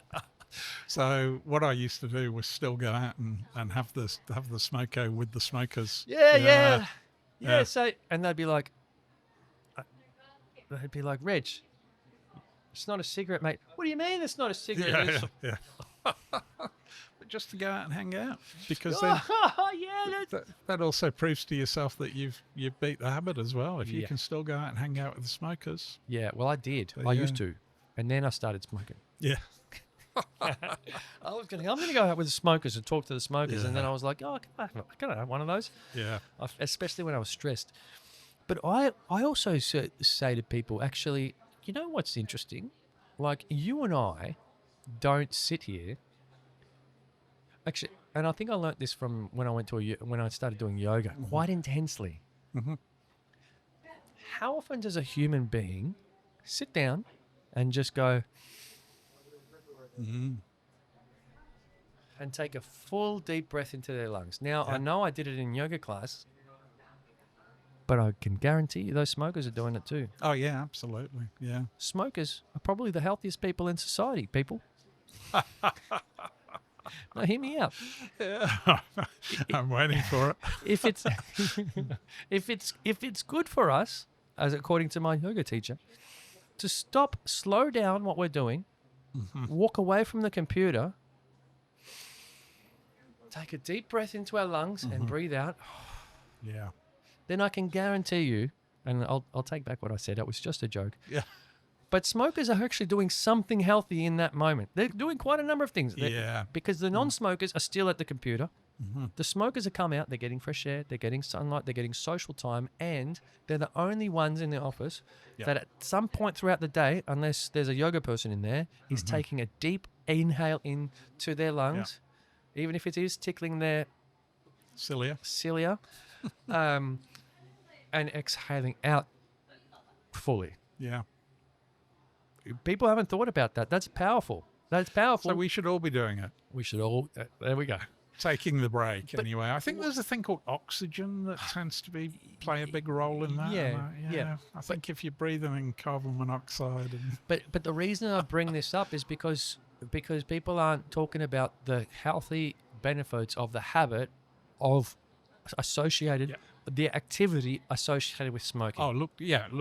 Associated with smoking, not smoking itself, but the general activities associated with smoking. Socially, I met the most interesting people when I was a 100%. smoker, because they weren't in the bar. And also, I wasn't going around and talking to people in the bar. But if I was out having a smoke, you'd join in people's conversations. Imagine going up to somebody in a pub and just kind of like standing next to them and going, oh, yeah, anyway, I'm blah, blah. It just doesn't happen. But if you go out to the smoking room, oh, you got a light, mate? That's how I met both of my wives. I met my first wife in the smoking room at Shell in the UK. Our eyes met across a crowded ashtray. And that's a good one. And I met my second wife at a book launch of a mutual friend. And I went over and said, can I share your ashtray? Have you got a light? Oh, do you mind if I share your ashtray? She reminds me that's how we met. I guarantee there's many, many people out there with a story of meeting their partner over partners over cigarettes. Yeah, my parents met at work as well, but it was a bit of a different kind of workplace. Then they met in the non-smoking room, the one non-smoking room. What are you doing here? Yeah, not smoking. Yeah. What about you? Yeah, my parents never smoked. Oh, actually, my dad smoked cigars. That was another thing that I did wrong when I first tried to quit smoking. I kidded myself that I could still have the occasional cigar. A cigar? I was still tickling the cilia, you see. Yeah. Yeah, and that's the habit that I needed to break. Yeah. You can't. No. No. It was an oral thing for me. So I just had to... You need a carrot stick instead now? You carry it around with you? No. It's been gotta a get long that time. oral It's been a fix. long time. So yeah, so 13 years It's ago. pretty it's pretty incredible after 30 years to just go cold turkey based on techniques that you taught yourself, Yeah. based on techniques that you learned through hypnotherapy and hypnosis. To be able to apply it to yourself is the biggest win, though. You know, I always think as a guide, as a coach, as an entrepreneur, in a way, I sort of give people advice all the time, and I finally got to apply that advice for myself this year because my situation came up. Yeah. And I actually did the opposite of what I tell everyone to do, but I had a unique situation. I had a unique situation where I didn't need to sell someone with being concise, which is Right. what I normally train people on doing in that first interaction. They already sold on me in a way. I had to be detailed. Yeah. So I kind of didn't take, but you know, when you see that your own advice that you would give to someone else and you apply it for yourself because of your own situation and it works, it's kind of satisfying. Yeah. You know, like it reinforces in you the belief that the thing that you do for others actually works. I Yeah. don't think you can actually. I think it's a credibility thing for me. If you're not willing to try this yourself and it hasn't worked for you in some way, then are you really an Yeah. expert? Well, that's what we call evidence-based practice. Yeah, but it's evidence on you. Yeah, but that's the best kind of evidence. Yeah. Is evidence that you've experienced and evidence that you've created yourself and that you've witnessed and been Evidence. very close to. Yeah. And then if you can do that in a client-led way, so you're kind of taking your own experience and trying to help that client, then that's got to be a good thing. Got to be a good thing. And you mentioned also earlier that you help people, disadvantaged people or something like that, or So yeah, I work with I work in mental health. yeah. Oh yeah. And I guess you come across all kinds of people in that space. Yeah. Do you know what? There's a lot. What I found is there's a lot of loneliness and isolation. Glad someone else said it. You know, there's a lot of othering in our society where we kind of go, that person there doesn't have a valid space in our culture or our world, and We love to do that.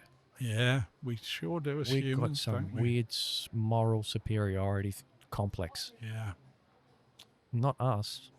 Too good to be here, standing in this space. yeah, It's disgusting. it is. It's disgusting because, unfortunately, no, this impacts you, Yeah. whether you see it or not. So I love to, go and meet that person, and I mean, psychosocial support work with an emphasis on the social. Yeah. And, Social support work. Yeah. And but in your work, do you ever come across like people that are high functioning professionals, and they're probably not?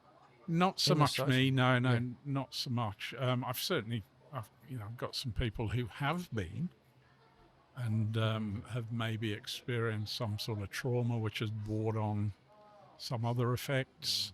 So yeah, but nobody that's kind of currently, nobody that's high functioning, because I think people who are supposedly high functioning don't necessarily recognise that they need the support. There's so many or- masks. So Yeah. many masks. Yeah, that's Yeah. exactly right. Yeah, they don't. They're not easily to spot. They're achieving. They're achieving. So Yeah. good on you. Yeah. But you can tell. Some of them you need help. Yeah. There. Absolutely. Yeah. But yeah, it's great work that you do. Yeah. Oh, I enjoy it. I mean, it's not, it's not something that I'm sort of doing because I realise that it's fulfilling. It's something that subconsciously I enjoy. Therefore, it's fulfilling in that way. It's not like I sought it out. It sort of, it found me, really. So, yeah. So we do another one? We should. Oh, sorry. I just No, realised. that's okay. If you- I think I took the little gold thing off. That's Oh, yeah, you've done this one. Yeah. It's still going to work, Oh, though, I right? think it'll still work. Well, no innocent Yeah, we better bystanders. count down and 1, 2, 3. delayed again. Okay. Merry Christmas. Yeah. Well, this has been a good chat. I've enjoyed it. Fantastic. Are you still doing comedy? Yeah, well, this is the thing, is that I've never stopped doing comedy. When I do my hypno show or my magic, I Yeah. just see that I'm doing stand up with a bit of a shtick. You Oh, know? It's okay. it's kind of my vehicle to be funny. Yeah. Yeah. Okay. Okay, so but not like outside of the hypno show. You don't ever do any crowd work, or I guess it is crowd Look, work. it's not- Isn't it? I- It's the ultimate form of crowd Yeah, work. it is. It is crowd work. I mean, yeah, it's the lines are blurred really. I love to do MC work, and okay. you know, if I'm MCing, It's great. comparing as we used to call it in the UK. I love the word compare, Yeah. and we've somehow Americanized it to MCing. MC. Oh yeah, here in Australia we take a little bit of whatever culture feels most convenient. Yeah, You know. same. We don't same have in our New own thing. Zealand. Same in New Zealand. Yeah. But yeah, No, I don't think- compare. I don't know why they don't use that word here. It's a beautiful word. Well, it is a nice And word. it's kind of, yeah, I don't know. Yeah. Okay. Yeah. Cool. So, yeah, so I I can like see to you. MC. When I do stage work, I inevitably do some magic or some sort of suggestion work. Yeah. If it's a shorter set, then it tends to be mind magic. Yeah. I'm hopeless at sleight of hand. I'm a terrible magician. I used to describe myself as a magician who can't do magic, and a hypnotist who doesn't believe in hypnosis.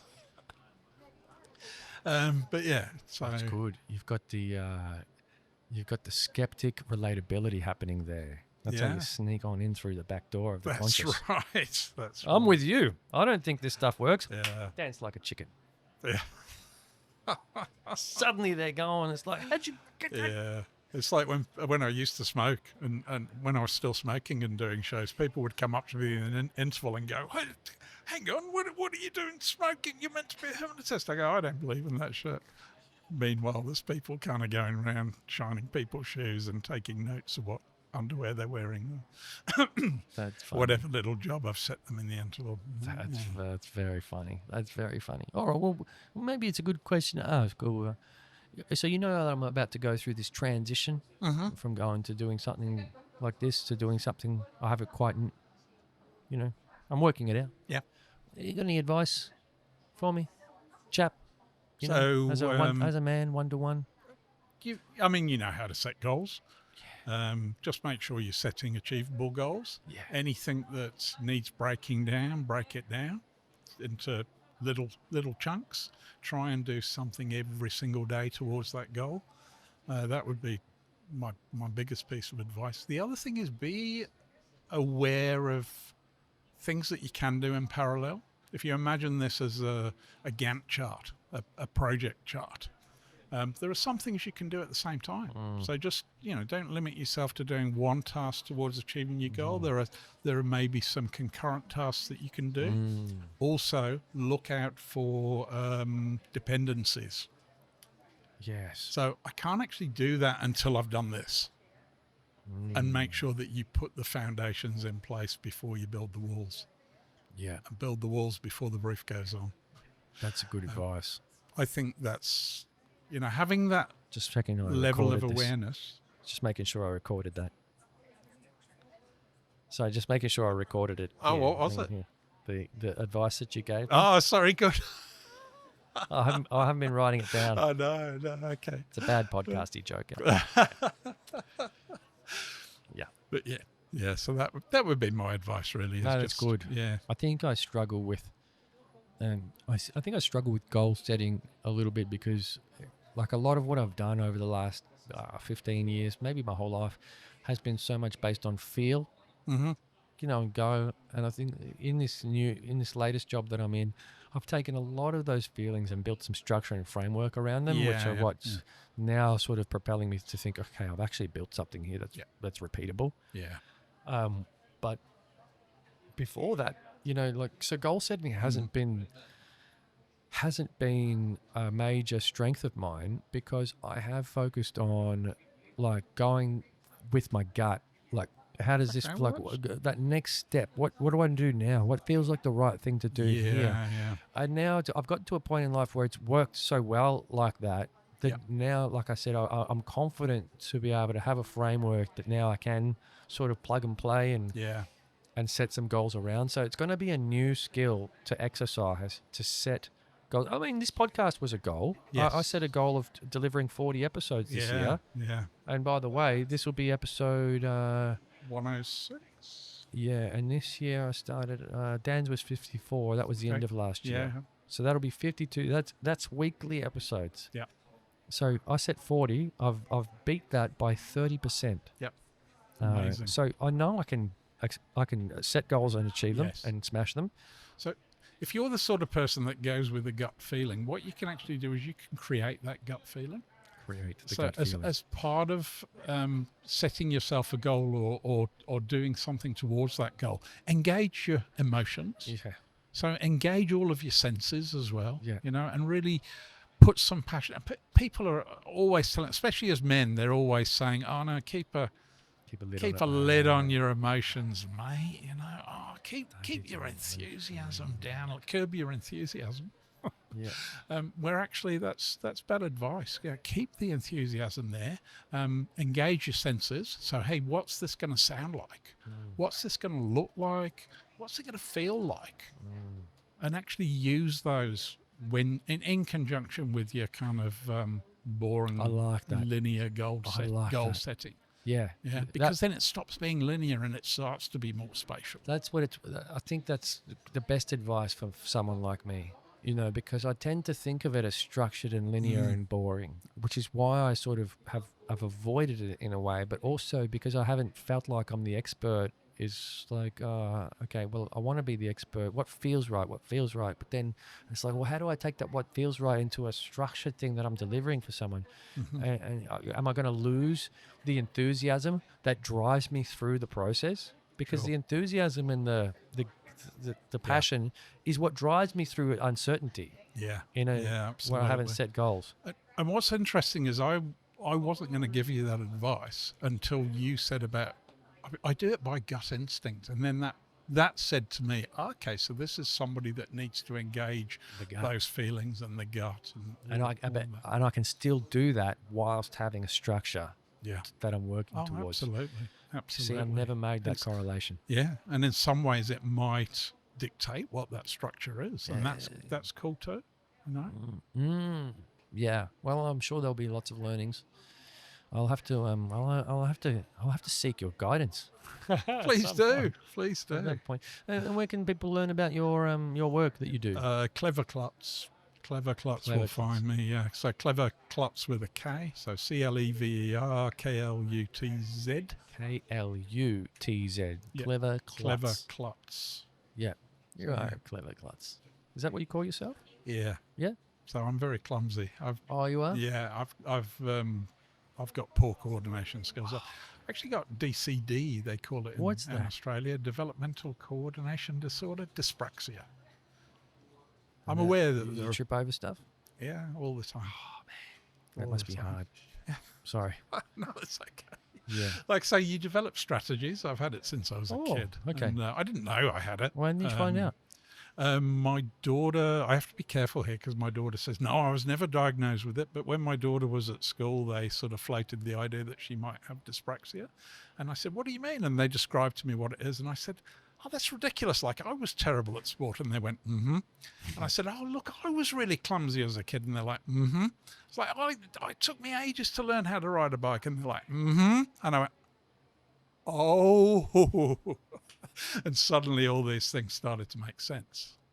When I was in New Zealand, I used to ride a Vespa. And the reason I got into riding Vespas was because I could handle the gear change being on the handlebar. But if I tried to ride a motorbike where the gear change is done by foot, my body, even though my brain knows what to do, my body can't coordinate it. That's so interesting. Yeah. It is really interesting because your brain fools you. Because somebody goes, "Oh, I'll teach you a few dance steps." You go, "Sure," and you can kind of take it in. But then when you try, I was going to say, when you try and coordinate it. I was going to say the opposite. I can learn how to skateboard. I taught myself, and I can teach another person, beginner, easily. Anyone. Well, I bought a pair of inline skates from somebody. That's a mistake. On the proviso that he would teach me. And after like 45 minutes of trying to teach me, he got really, really angry, and he gave me my money back, and he grabbed his skates and told me to get out of there. And that was, again, before I realised what was going on. Humorous interaction. Yeah. he was a comedian. Give me my money back. Yeah. Oh, honestly, it was. Yeah. No, he was just not. He gave me my money back and took his skates, and off he went. Well, I had one skate student that was near impossible. Mm-hmm. But that's because her knees are actually, like just pretend you and our knees are sort of pointing out straight from our bodies. Yep.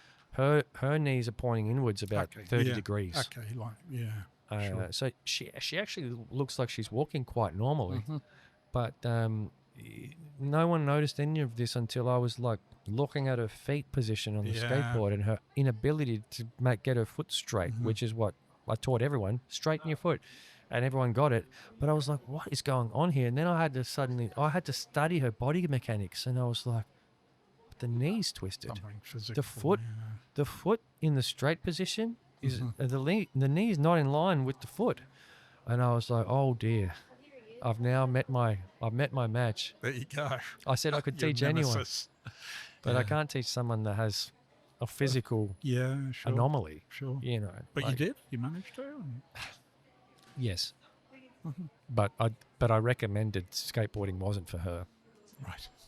But then she didn't You take didn't throw her money back at her and no. grab the skateboard. Well, she got a free lesson. She got one of my early free lessons. Oh, there you go. So there was no money to throw back, but I did recommend that she do not buy a skateboard. Right. And she did not take my advice. And one day I saw her on the beach, on St Kilda Beach, skating on a nice warm summer's evening. Okay. Very slowly, very poorly. And I decided to join her. And I stopped to get an ice cream because she was going so slow that I knew I'd catch up to her. Yeah. And then 1 minute later, I turn and she's on the ground. Oh, no. With now a broken arm and a broken nose, and a nose that's also been cut open as well as being broken, sliced open at the top. Broke. She fell flat on her face. Right. Because she was going so slow, which I always tell people, don't go too slow when you're skating, because like the slightest little rock will stop you extremely suddenly. Yeah. And then your body will lean forward and you'll sweep your own rug out from out and you fall flat on your face. It's kind of like how it works. Anyway, I had to carry 2 ice creams and 3 skateboards back to her place. Right. And she told me not to call the ambulance. I think because she didn't have insurance or something. She was Brazilian. She said, "Leave me alone. I'll be all right." And then the next day she went to the hospital and got sorted and got the scans. And she'd apparently broken the other arm a week earlier. Oh, no. That they didn't find until the nose and the other arm. Until she went in and got, she's like, "Oh yeah, my other arm's sore," and they did that one. They're like, "Oh yeah, you've broken both your arms." Well, they were fractured. Yeah. So, I broke my wrist as a kid and nobody believed that I'd broken my wrist because I've got very weird pain tolerance. It's sort of part of. Oh, is it? Part of my. That's a great symptom. That's a great symptom. Yeah. Dyspraxia. Yeah. Yeah. Oh, it's amazing. God's going to make you clumsy. Yeah. Better give you a high pain threshold. Yeah. It's like when dentists always go, this is going to sting a little, the anesthetic or whatever, and it'll be fine. But it always stings me. I've got this weird perception, and I kind of go, I can imagine that would be painful. It's just this weird thing. Like, I'm aware of it, but it's not. No, I feel it. Okay. So, yeah. I'm glad. But yeah, I can't dance. I can't dance to save myself. Okay. You take me to a Latin dancing class, and 6 steps in, I'm done. I'm cooked. No, so that's 1, 2, 3, 4, 5, 6. Yeah. Finished. Yeah, that's kind of what prevented me getting acting lessons, was I knew that at some stage they would try and teach us dance. It just comes part and parcel, and I just can't do it. I ain't no Patrick Swayze. No. Okay. Is that which movie is that? I think Dirty Dancing. Dirty Dancing. I was thinking Ghost for some reason. I was thinking Roadhouse. Pottery? That wasn't dancing, Lou. Was it surfing? All right, well, we better close this one out because we've been 2 hours and 14 minutes. Going. And And yeah, it's been bloody good to meet you, you know, and I'm looking forward to having more time up my sleeve as a human that's not being a human doing in the new year, so that I can come and see you perform some entertainment. I'd look forward to that. Hypnosis. Yeah. Get you up on stage. Oh, Okay, I'll take you up on We're that. doing the count. Yeah, no, you do it this time because Oh, I've okay. bungled it like one. I'm going to go to the 3, camera. 2, 1. Merry Christmas! Merry Christmas, everyone. You scared people again. Thank you. Thanks for coming, Hey, thanks for having me. Reg. It's awesome. been really good. It's been fun. And thanks for Thank putting you. up with all my shitty dad jokes. Oh, it's been great. 1, 2, 3. That's it. It's over.